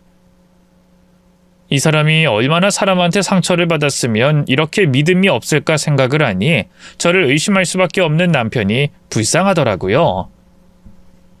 저에게는 돈보다 가족과 남편이 더 중요했고, 그래서 결국 저는 가정의 평화를 위해 바깥 활동을 하지 않기로 했습니다. 제가 밖에서 무슨 일을 하나 궁금해서 일도 제대로 못하는 남편을 보며 저도 스트레스 받느니 그냥 제가 포기를 해야겠다 싶었어요. 그리고 그쯤 마침 아이까지 생기며 아이 양육을 위해서라도 제가 포기하는 것들이 많아지고 집에 있는 시간이 길어지게 됐습니다. 그래도 그 후로는 남편도 저를 그렇게까지 의심하진 않았어요. 애초에 제가 거의 아이와 집에만 있다 보니 의심할 거리도 없고 저도 의심이 많은 남편을 위해 더 노력했거든요. 남편이 궁금해하기 전에 제 일과를 보고하고 먼저 얘기를 하니 남편도 제게 꼬치꼬치 캐묻는 일이 줄어들었습니다. 그렇게 저는 남편을 챙기고 아이를 키우며 가정주부로서 6년이라는 시간을 보내게 됐어요. 이제는 저도 남편도 어느 정도 자리를 잡았고 제법 안정된 상황이 되어 큰 걱정 없이 지낼 수 있었습니다. 그런데 언젠가부터 남편이 집에 들어오지 않는 날들이 잦아지기 시작하더라고요. 처음에는 일 때문이라는 말을 그저 믿었습니다. 설마 남편이 절 두고 거짓말을 할 거라고는 생각을 못했거든요. 그런데 그런 남편이 자꾸 여자의 흔적을 묻히고 들어오는 걸 보며 저는 의심이 생길 수밖에 없었어요. 도대체 어디서 뭘 하고 다니는 건지 궁금하고 불안했지만 남편을 믿고 싶었던 저는 남편에게 묻지도 못하고 무작정 남편을 믿고 있었습니다. 제가 남편의 의처증에 괴로워서 남편에게 바랬던 것처럼 저도 남편을 믿어줘야 한다고 생각했거든요. 하지만 제가 그렇게 믿었던 남편에게서 돌아온 것은 배신뿐이었습니다. 결국 제 의심이 맞았던 건지 저는 남편의 외도를 직접 확인하게 됐습니다. 불안한 상상이 현실이 되자 저는 믿을 수 없이 고통스럽고 큰 충격을 받아야 했어요. 다른 사람은 몰라도 내 남편은 아닐 거라고 생각했는데 어떻게 이럴 수가 있는지 정말 배신감이 어마어마했죠. 당신이 어떻게 이럴 수 있어? 날 그렇게 의심할 땐 언제고 어떻게 당신이 바람을 피워? 당신이 그러고도 사람이야? 사람이 실수 좀 할 수 있는 거지 뭘 그런 거 가지고 그래. 됐어. 그 일은 내가 알아서 할 테니까 당신은 그냥 없던 일로 치고 별일 없이 살면 되는 거야. 남편은 양심도 없는지 화를 내는 제게 적반하장으로 나왔고 저는 그런 남편을 도저히 용서할 수가 없어 결국 남편에게 이혼을 요구하게 됐습니다. 하지만 제가 너무 안일했던 건지 남편의 외도에 대한 증거가 없었던 제 이혼 요구는 결국 받아들여지지 않았고 남편은 저와 이혼을 해주지 않을 거라며 강경하게 나왔습니다. 남편의 합의 없이 이혼할 수 없었던 저는 고통스러운 결혼 생활을 계속 이어가야만 했죠. 그렇게 사는 것이 하루하루 고통이었던 저는 매일 남편에게 이혼을 요구했어요. 제발 헤어져 달라, 제발 나를 놔달라, 울고불고 사정까지 했습니다. 그러자 남편도 제가 귀찮아진 건지 결국 이혼을 해주겠다고 하더라고요. 대신 조건 있어. 승훈이 내가 키울 거야. 양육권만 나한테 넘기면 이혼해줄게. 무슨 말이야? 당신이 왜 애를 데려가? 당신이 언제부터 애한테 그렇게 관심이 있었다고? 내가 애 아빠인데 내가 챙기는 게 맞는 거지. 그리고 어차피 당신은 애 키울 능력도 없잖아. 당신이 돈이 있어, 직업이 있어. 애 데리고 가서 무슨 돈으로 키울 건데? 그런 당신보다 내가 애를 키우는 게 맞지 않겠어? 남편은 양육비 때문인 건지 저를 괴롭히려고 그러는지 아이 양육권을 요구했습니다. 그럴 수는 없었던 저는 하는 수 없이 남편과 이혼 소송을 하며 법정까지 가게 됐지만 안타깝게도 경제력이 없었던 저는 결국 남편에게 아이의 양육권을 빼앗기고 말았어요. 그렇게 남편의 외도로 이혼하게 되고 아이까지 빼앗기게 됐습니다. 외도한 남편과 이혼한 건 제게 조금의 충격도 주지 못했어요. 남편에게 다른 여자가 있다는 걸 알게 되고 그 결혼 생활을 하루빨리 정리하고 싶었던 사람은 저였으니까요. 그런데 아들 승훈이를 남편에게 빼앗긴 건 너무 분하고 가슴 아픈 일이었습니다. 바람난 여자에게 눈돌아간 남편이 부모의 이혼으로 큰 충격을 받은 아이를 세심하게 신경 쓰긴 쓸까 싶어서 불신과 걱정이 됐고 그것과 상관없이 무조건 제 소중한 승훈이를 데려오고 싶었어요. 하지만 그 당시 저와 남편의 상황을 놓고 보자면 남편 곁에 있는 게 승훈이에게 더 나은 상황이긴 했죠. 그 상황마저 의처증이 있었던 남편 때문이었지만 제가 직업이 있는 것도 아니었고 당장 돈이 있었던 것도 아니었으니까요. 제가 승훈이를 데리고 오려고 해도 법원에서 판단을 내리기 전에 저 스스로 승훈이를 키우고 보살필 수 있는 조건과 상황을 만들어야 했어요. 제가 먹고 살기 위해서도 일을 해야 했지만 승훈이를 데려오는 걸 가장 우선순위로 올려놓고 일을 시작하게 됐죠. 그러다 보니 제가 못할 일 가릴 일이 없었습니다. 돈만 준다고 하면 뭐든 할 수 있었어요. 하지만 의욕 넘치는 제 심정과 달리 사회에서 보는 저는 그냥 아줌마에 불과했습니다. 제가 할 수 있는 일은 시급과 월급이 얼마 되지 않는 일자리들밖에 없었죠. 처음엔 그것도 감지덕지라 생각하고 일했어요. 그런데 제 입에, 제 몸에 돈 한 푼 쓰지 않고 모아도 돈이 얼마 되지 않더라고요. 그런 식으로 돈을 모으면 우리 승훈이 다 클 때까지 데려올 수가 없을 것 같았습니다. 저는 일을 하는 와중에 조금이라도 더 보수가 좋은 일자리를 찾아보고 다녔어요. 여기저기 기웃기웃거리며 남자들 나가는 인력사무소도 가봤고 남의 집 청소만 해주는 청소업체도 가봤습니다.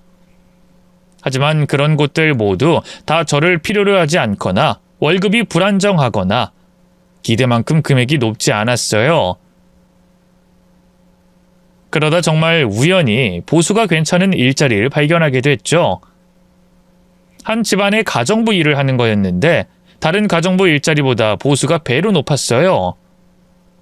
물론 다른 가정부 자리보다 보수가 높은 이유가 있었죠. 그 집이 살기도 잘 산다고 했지만 그보다 다른 이유가 더 크다고 했습니다. 그럼 가정부 일은 한 번도 해본 적이 없다는 거네요? 잘하실 수 있으시겠어요? 이게 살림 사는 거랑은 또 완전히 다른... 잠시만요. 네, 사원님. 네네. 무슨 말씀인지 알죠? 근데 저희도 사모님에 맞춰서 사람을 보내려고 하다 보니까 알맞은 사람 찾기가 어렵네요. 사모님 기준이 워낙 높으셔서. 그리고 사실 전에 보냈던 분들 있죠? 그분들도 경력이 오래되신 분들이라 제가 사모님 신경 써서 보내드린 건데. 네, 알죠? 아는데. 네. 네네, 알겠습니다. 저도 계속 구해볼 테니까요. 맞는 분 있으면 바로 연락드리겠습니다. 네, 들어가세요. 진짜 너무하네. 사람 그렇게 보냈고 전부 다 돌려보냈으면 어련히 연락하지 말아야지. 사람 다 돌려보내고 또 찾는 건 뭐야? 노인네 성질이나 죽이고 사람 보내달라 그럴 것이지. 지독하다. 지독해. 미안합니다. 이 골칫거리 고객이 한 분 있어서. 제가 어디까지 얘기했죠? 그래. 이게 살림과는 또 달라요.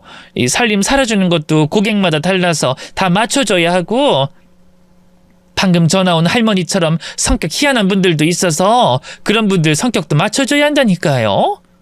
그런데 가능하겠어요? 네, 당연하죠.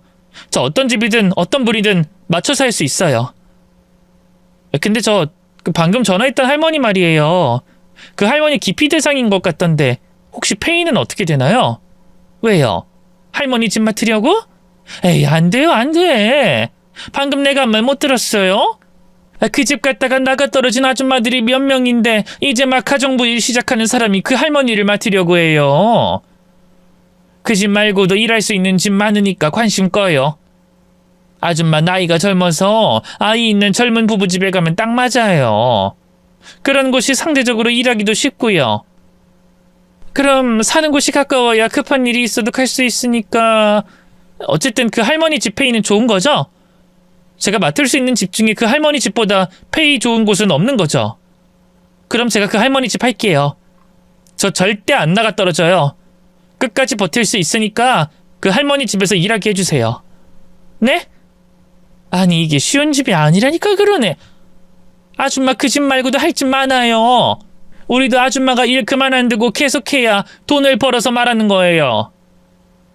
처음 간 집에서 호되게 당하고 그만두지 말라고. 저 안 그만둔다니까요. 제가 돈을 많이 벌어야 해서 그래요. 저희 아이 데리고 와야 해요. 그러려면 돈 많이 필요해요. 아무리 힘들어도 죽을 것 같아도 견딜 수 있으니까 그 할머니 집 보내주세요. 아니면 그 할머니 집과 비슷한 페이 주는 곳으로 해주세요. 네? 아유, 쉬운 데 가는 걸 바랄 상황에 굳이 욕먹고 고생하는 곳에 가겠다니. 아, 그래요. 그럼 뭐 그렇게 해요.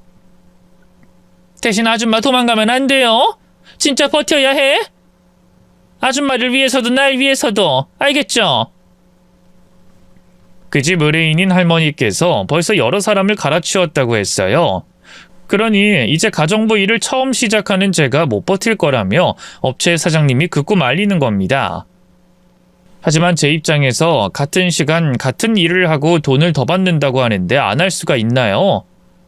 나쁜 일 아니고 돈만 많이 준다면 뭐든 할 수 있었던 상황이었는데 저는 끝까지 버티겠다는 생각으로 할머니 댁 가정부 일을 하겠다고 했고 바로 다음 날 할머니 댁으로 출근하게 됐습니다.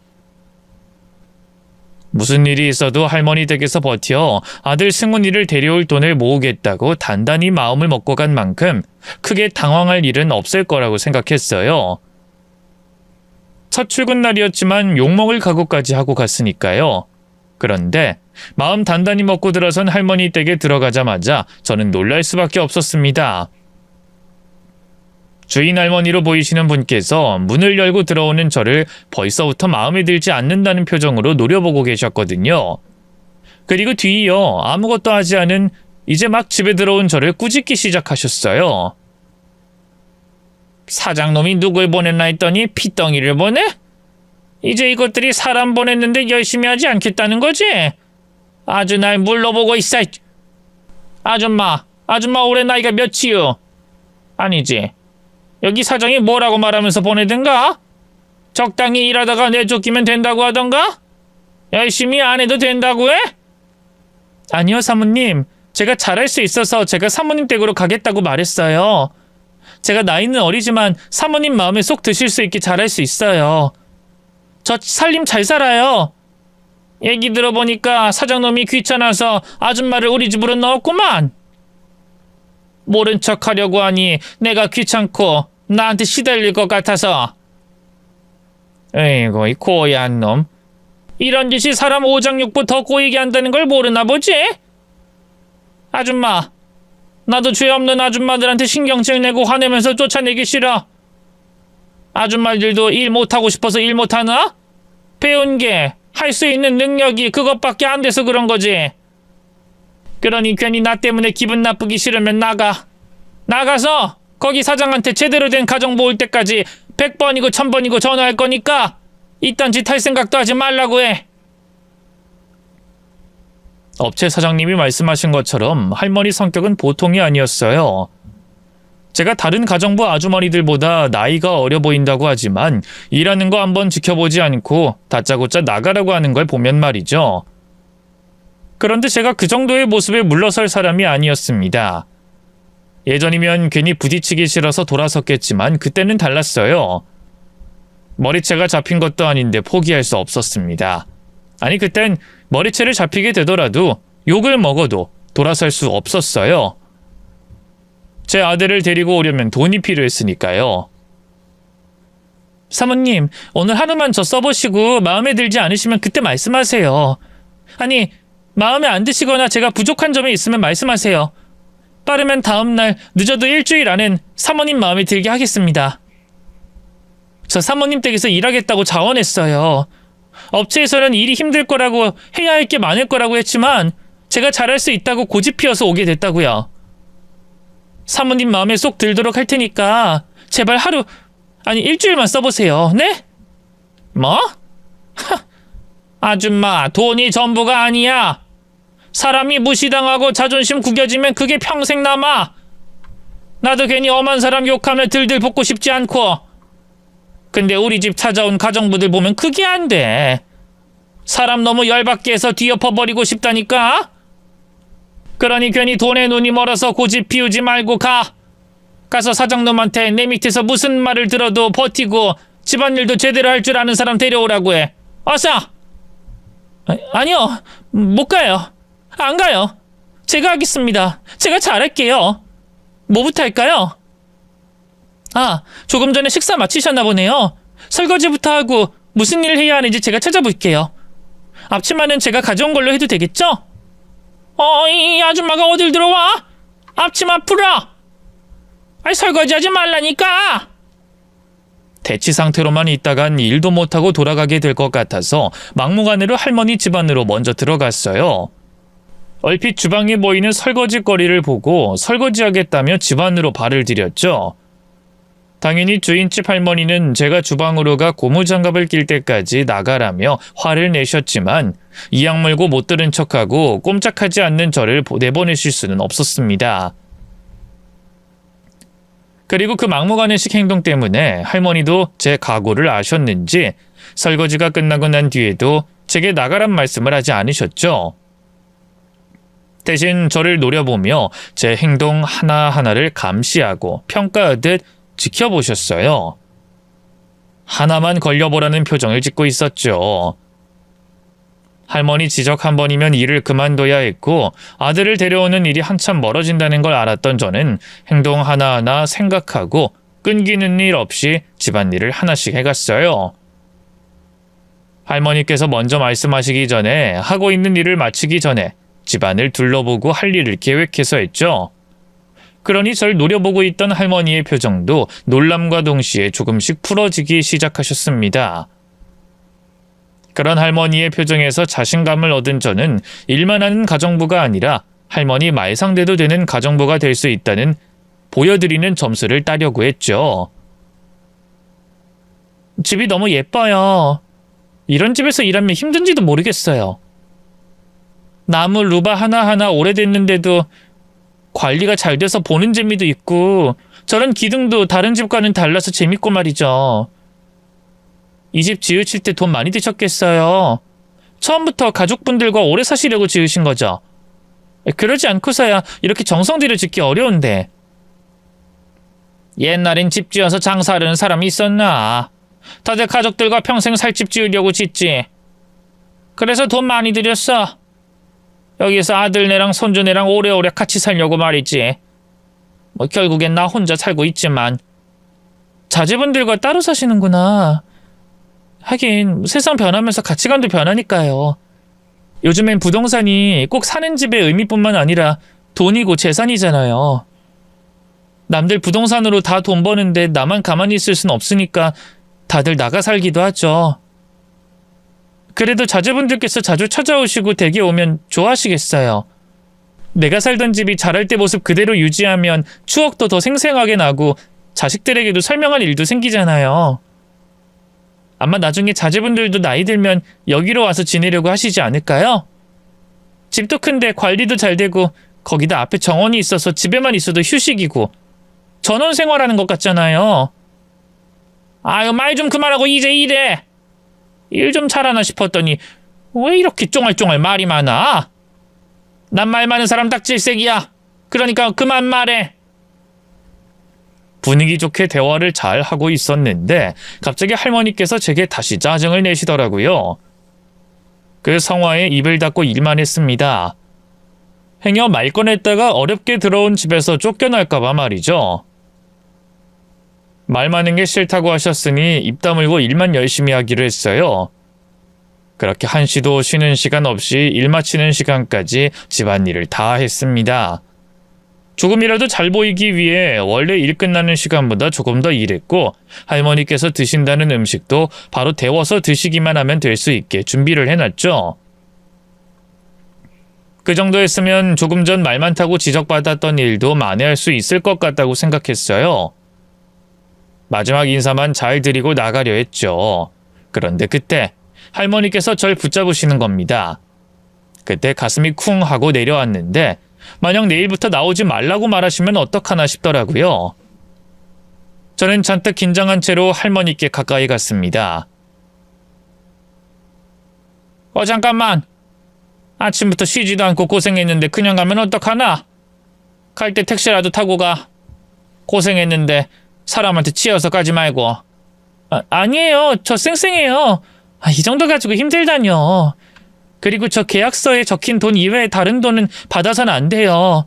받을 생각도 없고요. 거기다 오늘 제가 일한 게 사모님 마음에 썩 들지도 않으실 텐데 고생이라뇨. 사모님께서 마음에 안 드는 저 지켜보시느라 고생하셨죠. 오늘 마음에 안 드시는 부분 있으시면 말씀해 주세요. 내일은 같은 실수하지 않게 할게요. 마음에 안 든 거 없었어. 그러니까 나한테 너무 잘 보이려고 애 안 써도 돼. 사장 그놈이 나한테 시달리기 싫었는지 이제야 제대로 된 사람을 보낸 것 같으니. 그러니까 너무 긴장하지 말고 택시 타고 가라는 내 말도 거절하지 말라고. 오늘 긴장 많이 하고 고생한 것 같아서 그러니까. 정말요?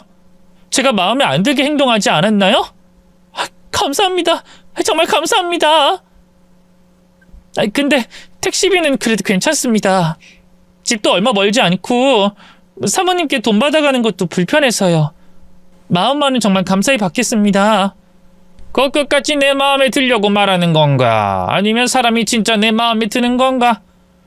전에 사람들은 중간에 가더라도 내가 택시비 주겠다면 옳다고 나오고 받아가던데 아줌마는 그러지 않는구먼. 그래, 그럼 정 싫다고 하니 강요할 순 없지. 내일 시간 맞춰서 집에 와. 긴장 풀렸다고 늦지 말고. 네, 알겠습니다. 내일 뵙겠습니다. 그리고 좋게 봐주셔서 정말 감사합니다. 잠깐만. 내가 뭐 하나 묻고 싶어서 그런데 하나만 더 물어도 되나? 네, 물론이죠. 뭐 때문에 그러세요? 아까 수건이랑 행주 접을 때 희한하게 접던데 그거 어디서 배웠나? 그리고 나 먹어보라며 준비한 스프 말이야. 그건 또 어디서 배웠고? 그거요? 저희 부모님께서 평소에 하시던 행동이고 먹던 음식이라 했던 거예요. 왜 그러세요? 부모님? 부모님께 배웠다고? 그럼 혹시 아줌마 부모 이름이 어찌 되나? 저희 부모님이요? 갑자기 그건 왜 그러시죠? 내가 확인 좀 할 게 있어서 말이지. 왜? 나한테 말하기 좀 그런가? 아니요, 성함 알려드리는 건 어렵지 않죠. 그냥 저도 궁금해서요. 저희 아버지 성함은 최경자 일자이시고 어머니는 김은자 숙자세요. 뭐? 최경이? 잠깐, 혹시 자네 부모님께서 음식점 하지 않았나? 저기 XX구 XXX동에서 말이야. 네. 그걸 사모님께서 어떻게... 맞아? 정말 그 말이 맞아? 아니, 이런 우연이 있을 수가 있나? 내가 경인이랑 은숙이를 얼마나 찾았는데 여기서 이렇게 이런 식으로 두 사람의 딸을 만나? 저희 부모님을 아세요? 알다 마다. 내가 모를 수가 있나? 내 자식 같은 사람들을 내가 왜 모르겠어? 네? 자식이요? 그럼 설마... 할머니께서는 저희 부모님을 알고 계시는 것처럼 말씀하셨어요. 그리고 결정적으로 저희 부모님이 할머니의 자식 같은 사람들이라고 말씀하셨죠. 그 말을 듣자마자 제 머릿속에 떠오르는 이야기가 있었습니다. 저희 부모님이 살아계시는 동안 평소에 들었던 이야기, 그리고 제게 해주신 말씀이었죠. 저는 할머니께서 저희 부모님께서 말씀하셨던 분이 맞는지 확인하려고 했어요. 하지만 그 이야기를 할머니께 확인하기 전 할머니께서 먼저 말씀을 꺼내셨습니다. 네 이름이 승희? 승희 맞지? 아이고 그래, 네가 승희였구나. 네가 승희였어. 내가 몰라봐서 미안하다. 내가 조금 더 너희 가족을 일찍 찾아야 했는데 정말 미안해. 사모님께서 저희 가족을 찾으셨다고요? 왜? 내가 너희를 찾았지. 너희 가족 사정을 듣고 찾으려고 정말 애를 썼지. 근데 어딜 갔는지 알 수가 있어야지. 그땐 지금처럼 휴대폰이 많았던 시절도 아니고 인터넷으로 연결된 세상도 아니었으니까. 그러니까 저희 부모님을 왜 찾으셨어요? 제가 알기론 저희 부모님이 사모님 건물에서 장사한 걸로 알고 있긴 한데 그냥 임차인과 임대인 사이였잖아요. 물론 보통의 임차인 임대인이 아니라는 건 들은 적 있지만 그래도 저희를 찾으실 정도는 더욱이 저희 부모님께서 사모님을 찾는 건 몰라도 사모님께서 저희 가족을 찾으실 일은 아닌 것 같은데. 제가 알기로 할머니와 저희 부모님은 임대인과 임차인으로 인연을 맺게 된 관계라는 걸 알고 있었어요. 물론 가까웠고 할머니께 많은 도움을 받았다고 들은 적은 있었지만 그건 임차인으로서 도움을 받은 저희가 감사히 하고 찾을 일이었지 도움을 주신 할머니께서 왜 우리 가족을 찾으셨나 이해가 되지 않았습니다. 제가 도대체 이해되지 않는다는 표정을 짓고 있자 할머니께서 그에 대한 이야기를 해주셨고요. 제가 몰랐던 부모님과 할머니의 관계를 말이죠. 그래, 그때 네가 아주 어린 나이였으니까 무슨 일이 있었는지 몰랐을 수도 있겠다. 그러니 내가 너희 가족을 찾았다는 말이 이상하게 들리겠지.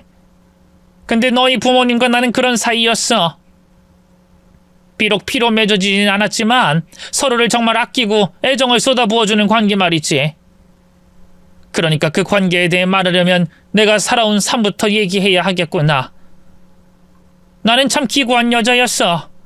남편은 애만 떡하니 만들어 놓고 먼저 세상을 떠나고 그나마 남편이 남겨놓은 돈으로 자식 잘 키우고 행복하게 살려고 했더니 자식놈과 며느리 거기다 손녀까지 사고로 어미 나보다 먼저 간 거야. 도대체 내 팔자가 무슨 팔자인지 남편이고 자식이고 다 먼저 내 손으로 보내야 했어. 그리고 그때 너희 부모님과 인연이 닿게 되었지. 내 건물에서 가게를 했던 너희 부모님이 내 자식들 장례식장에 찾아와 준 거야. 와서는 넋놓고 있는 내가 걱정됐는지 장례를 거들기 시작하더라고. 장례 치르는 내내 음식 나르고 뒷정리해주고 거기다 곡기 끄는 내게 힘내야 한다면서 밥같이 떠서 먹이더라고. 처음엔 이 사람들이 왜 이러나 싶었는데 두 사람도 나와 비슷한 일을 겪었다고 하더라. 물론 나와 반대로 자기 부모님 상을 홀로 치렀다고 했지만 그 말을 들으니 힘든 사람들끼리 의지하고 지내면 딱 좋겠다고 생각했어. 어쩌면 먼저 떠난 자식놈과 며느리가 나 쓸쓸하지 말라고 네 부모님을 보내줬나 싶기도 했고. 그때부터 너희 부모님과 왕래하면서 지내게 된 거야. 아니지, 내가 보살핌을 받았지. 가게 잘 안 되는 것도 아니고 그 바쁜 일 보다가 나 챙기는 게 돈 되는 일도 아닌데 하루에 2번, 3번 찾아와서는 내가 밥은 먹었는지 딴 생각하지 않는지 챙겨주고 살펴보더라. 그때도 그렇게 생각했고 지금도 그렇게 생각했지만 어떻게 된 게 내 친자식 놈 살아있을 때보다 나를 더 챙겨줬어. 정말 날 친엄마 모시듯 챙겼지. 바라는 거 없이 말이지. 그러니까 나라고 마음이 가지 않겠어? 사람이 염치가 있어서라도 받은 게 있으면 내주려고 하지. 근데 어찌된 영문인지 네 부모님은 내가 도와주겠다고 한 것들 전부 다 사용하더라. 도움을 주는데 내가 눈치 봐야 하고 억지로 쥐어주듯이 줘야 했어. 그렇게 해도 네 부모님에게 받은 것에 비하면 받은 것도 아니었고. 한 번은 내가 너희 부모님 덕분에 죽을 위기도 넘긴 적이 있었지. 낮에 혼자 있다가 갑자기 머리가 깨질 듯 아프더니 그대로 내가 쓰러진 거야. 그때 네 엄마가 집에 찾아왔다가 쓰러진 날 발견해 병원으로 데려가 구해줬고. 하여튼 네 부모님에게 고마운 일들 내가 전부 말할 수가 없어. 그 정도로 도움을 받았지. 그때만 해도 그렇게 평생 같이 지낼 줄 알았다. 피만 안 섞인 가족처럼 말이지. 그런데 어느 날 너희 부모님이 가게를 정리하겠다고 하는 거야. 지방으로 이사가서 가게를 할 거라면서 갑자기 가게를 정리한다며 얘기를 하더라고. 내가 붙잡기도 붙잡았지만 워낙 뜻이 확고해서 붙잡는 것도 민폐다 싶었단다. 그래서 더 붙잡지 않았고 지방에서 자리 잡으면 연락하라는 약속만 받고 보내줬는데 아무리 기다려도 연락이 없더라. 너희 부모님이 그럴 사람들이 아닌데 말이지. 그래서 혹시 다른 일이 있나 주변 사람들한테 묻고 다니다 다른 상인들한테서 듣게 된 거야. 너희 부모님이 빚이 있어서 그거 정리하느라 가게도 빼고 지방으로 가게 됐다는 걸. 그때 정말 서운하더라. 그 빚이 얼마가 됐던 많긴 많았겠지만 내게 도와달라 부탁은 할 수 있는 거잖니. 아니, 딴 사람은 도와달라는 말 그렇게 쉽게들 하는데 그걸 왜 못해? 그것도 우리 사이가 어떤 사이였는데. 그때 정말 너무 서운하더라고. 그래서 처음엔 네 부모님 찾으려고 하지도 않았어. 너무 괘씸해서 말이지. 근데 또 너희 부모님이 어떤 사람들인지 아니까 내게 자기들 사정 말하지 않는 게 이해되더라고. 그리고 내가 도움 주지 않아서 날 얼마나 원망할까 싶었어. 그 원망이 커지기 전에, 더 고생하기 전에 돕고 싶고, 그래서 찾았던 거야. 너희 부모님이 내게 준 신뢰와 사랑에 비해 내가 그만큼의 신뢰와 사랑을 주지 못해서 내게 도와달라 말하지 못했나 싶었거든. 찾아서 도와주려고 했는데 어딜 그렇게 숨었는지 찾을 수가 없더라. 아까 말한 것처럼 지금 같은 세상은 아니었으니. 근데 여기서 널 만나는구나. 할머니께서는 자세히는 아니지만 저희 부모님 사정에 대해서 어느 정도는 알고 계셨어요. 제가 더 자세히 그 당시 저희 부모님 사정에 대해서 얘기하자면, 아빠와 의형제처럼 지내던 친구분이 있었는데 그 친구분 보증을 잘못 서게 되면서 저희 아빠가 빌리지도 않은 빚이 생기게 된 겁니다. 가게는 물론이고 집까지 정리해야 됐던 상황이었죠. 부모님 두 분도 고아나 다름없는 분들이었기 때문에 다른 가족이나 친척들에게 도움을 받을 순 없었어요. 그러다 과거 알고 지내던 분의 공장에서 방을 빌려주시고 그곳에서 일까지 하실 수 있게 도움을 주셔서 내려갔던 상황이었죠. 그리고 제가 부모님께 듣기론 할머니께 안 좋은 모습을 보여드리기 싫어 다른 말씀 없이 떠나신 걸로 알고 있었습니다.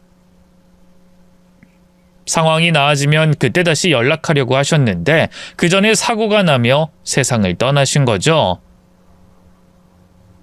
할머니께서는 그걸 모르신 채 저희 부모님을 찾아다니신 거고요. 그리고 또 한 가지, 할머니께서 모르고 계신 게 있었습니다.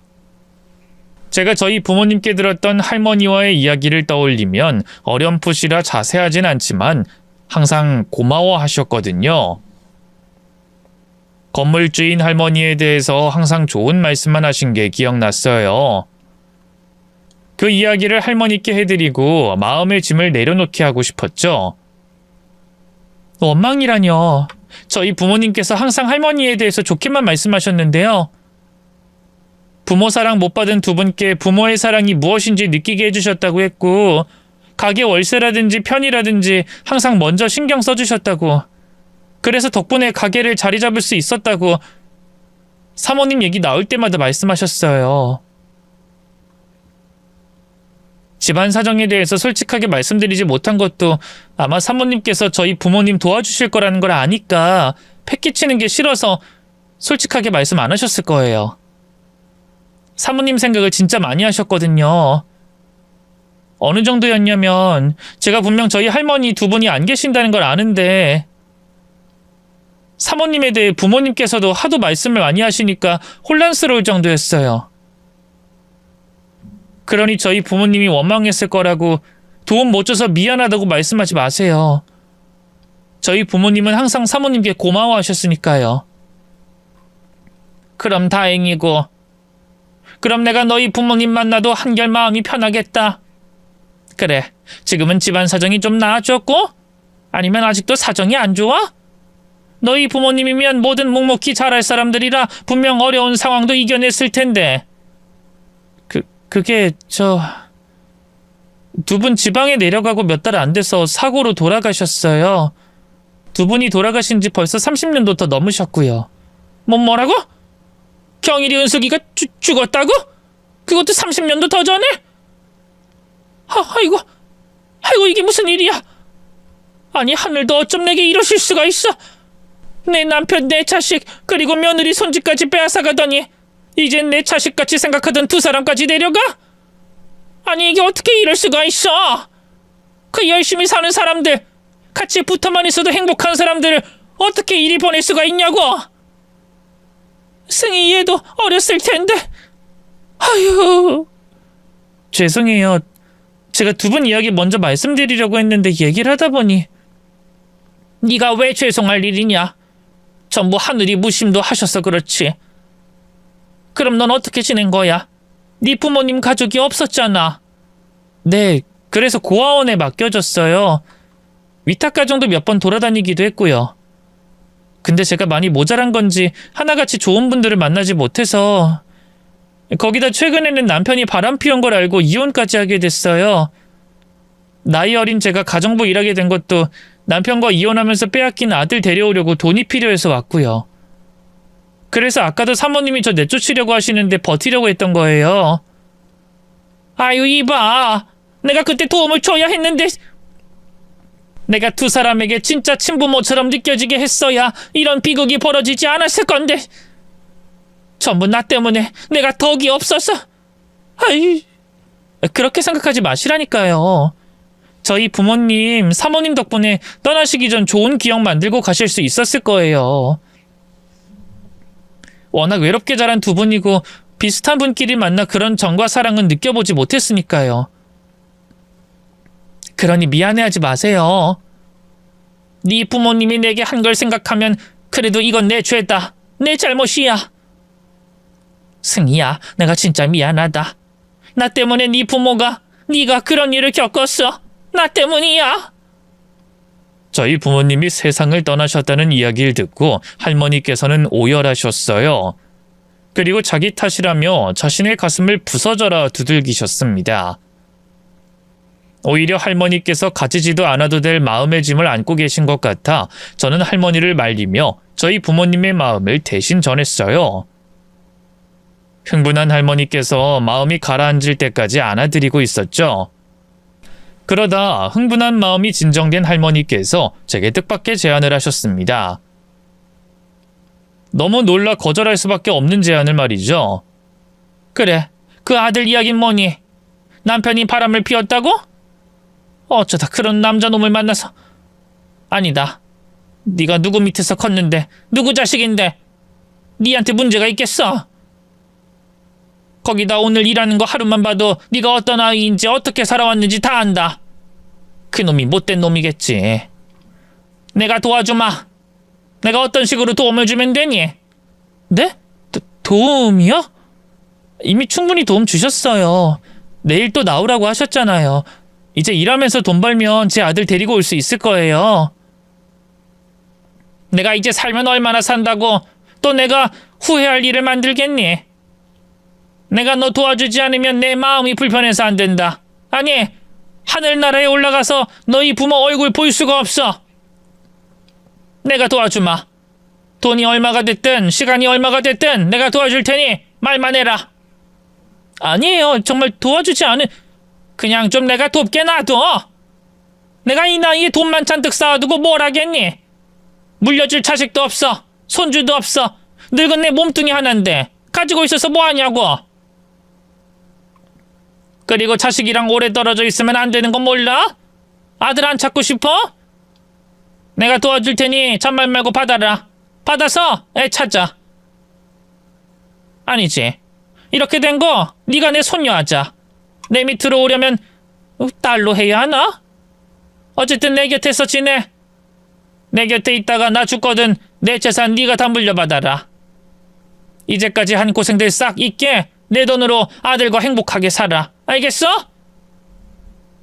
할머니께서는 저희 부모님을 도와주지 못하신 게 한이 되셨는지 제게 아들을 찾아오는데 도움을 주시겠다고 하셨습니다. 그리고 도움을 넘어 할머니와 가족이 되어 같이 살자고 하셨죠. 그 제안을 몇 번이고 거절했어요. 제가 노력해서 얻은 결과가 아니기 때문에 할머니의 도움을 받을 수 없다고 판단했죠. 하지만 할머니 고집도 대단하셨어요.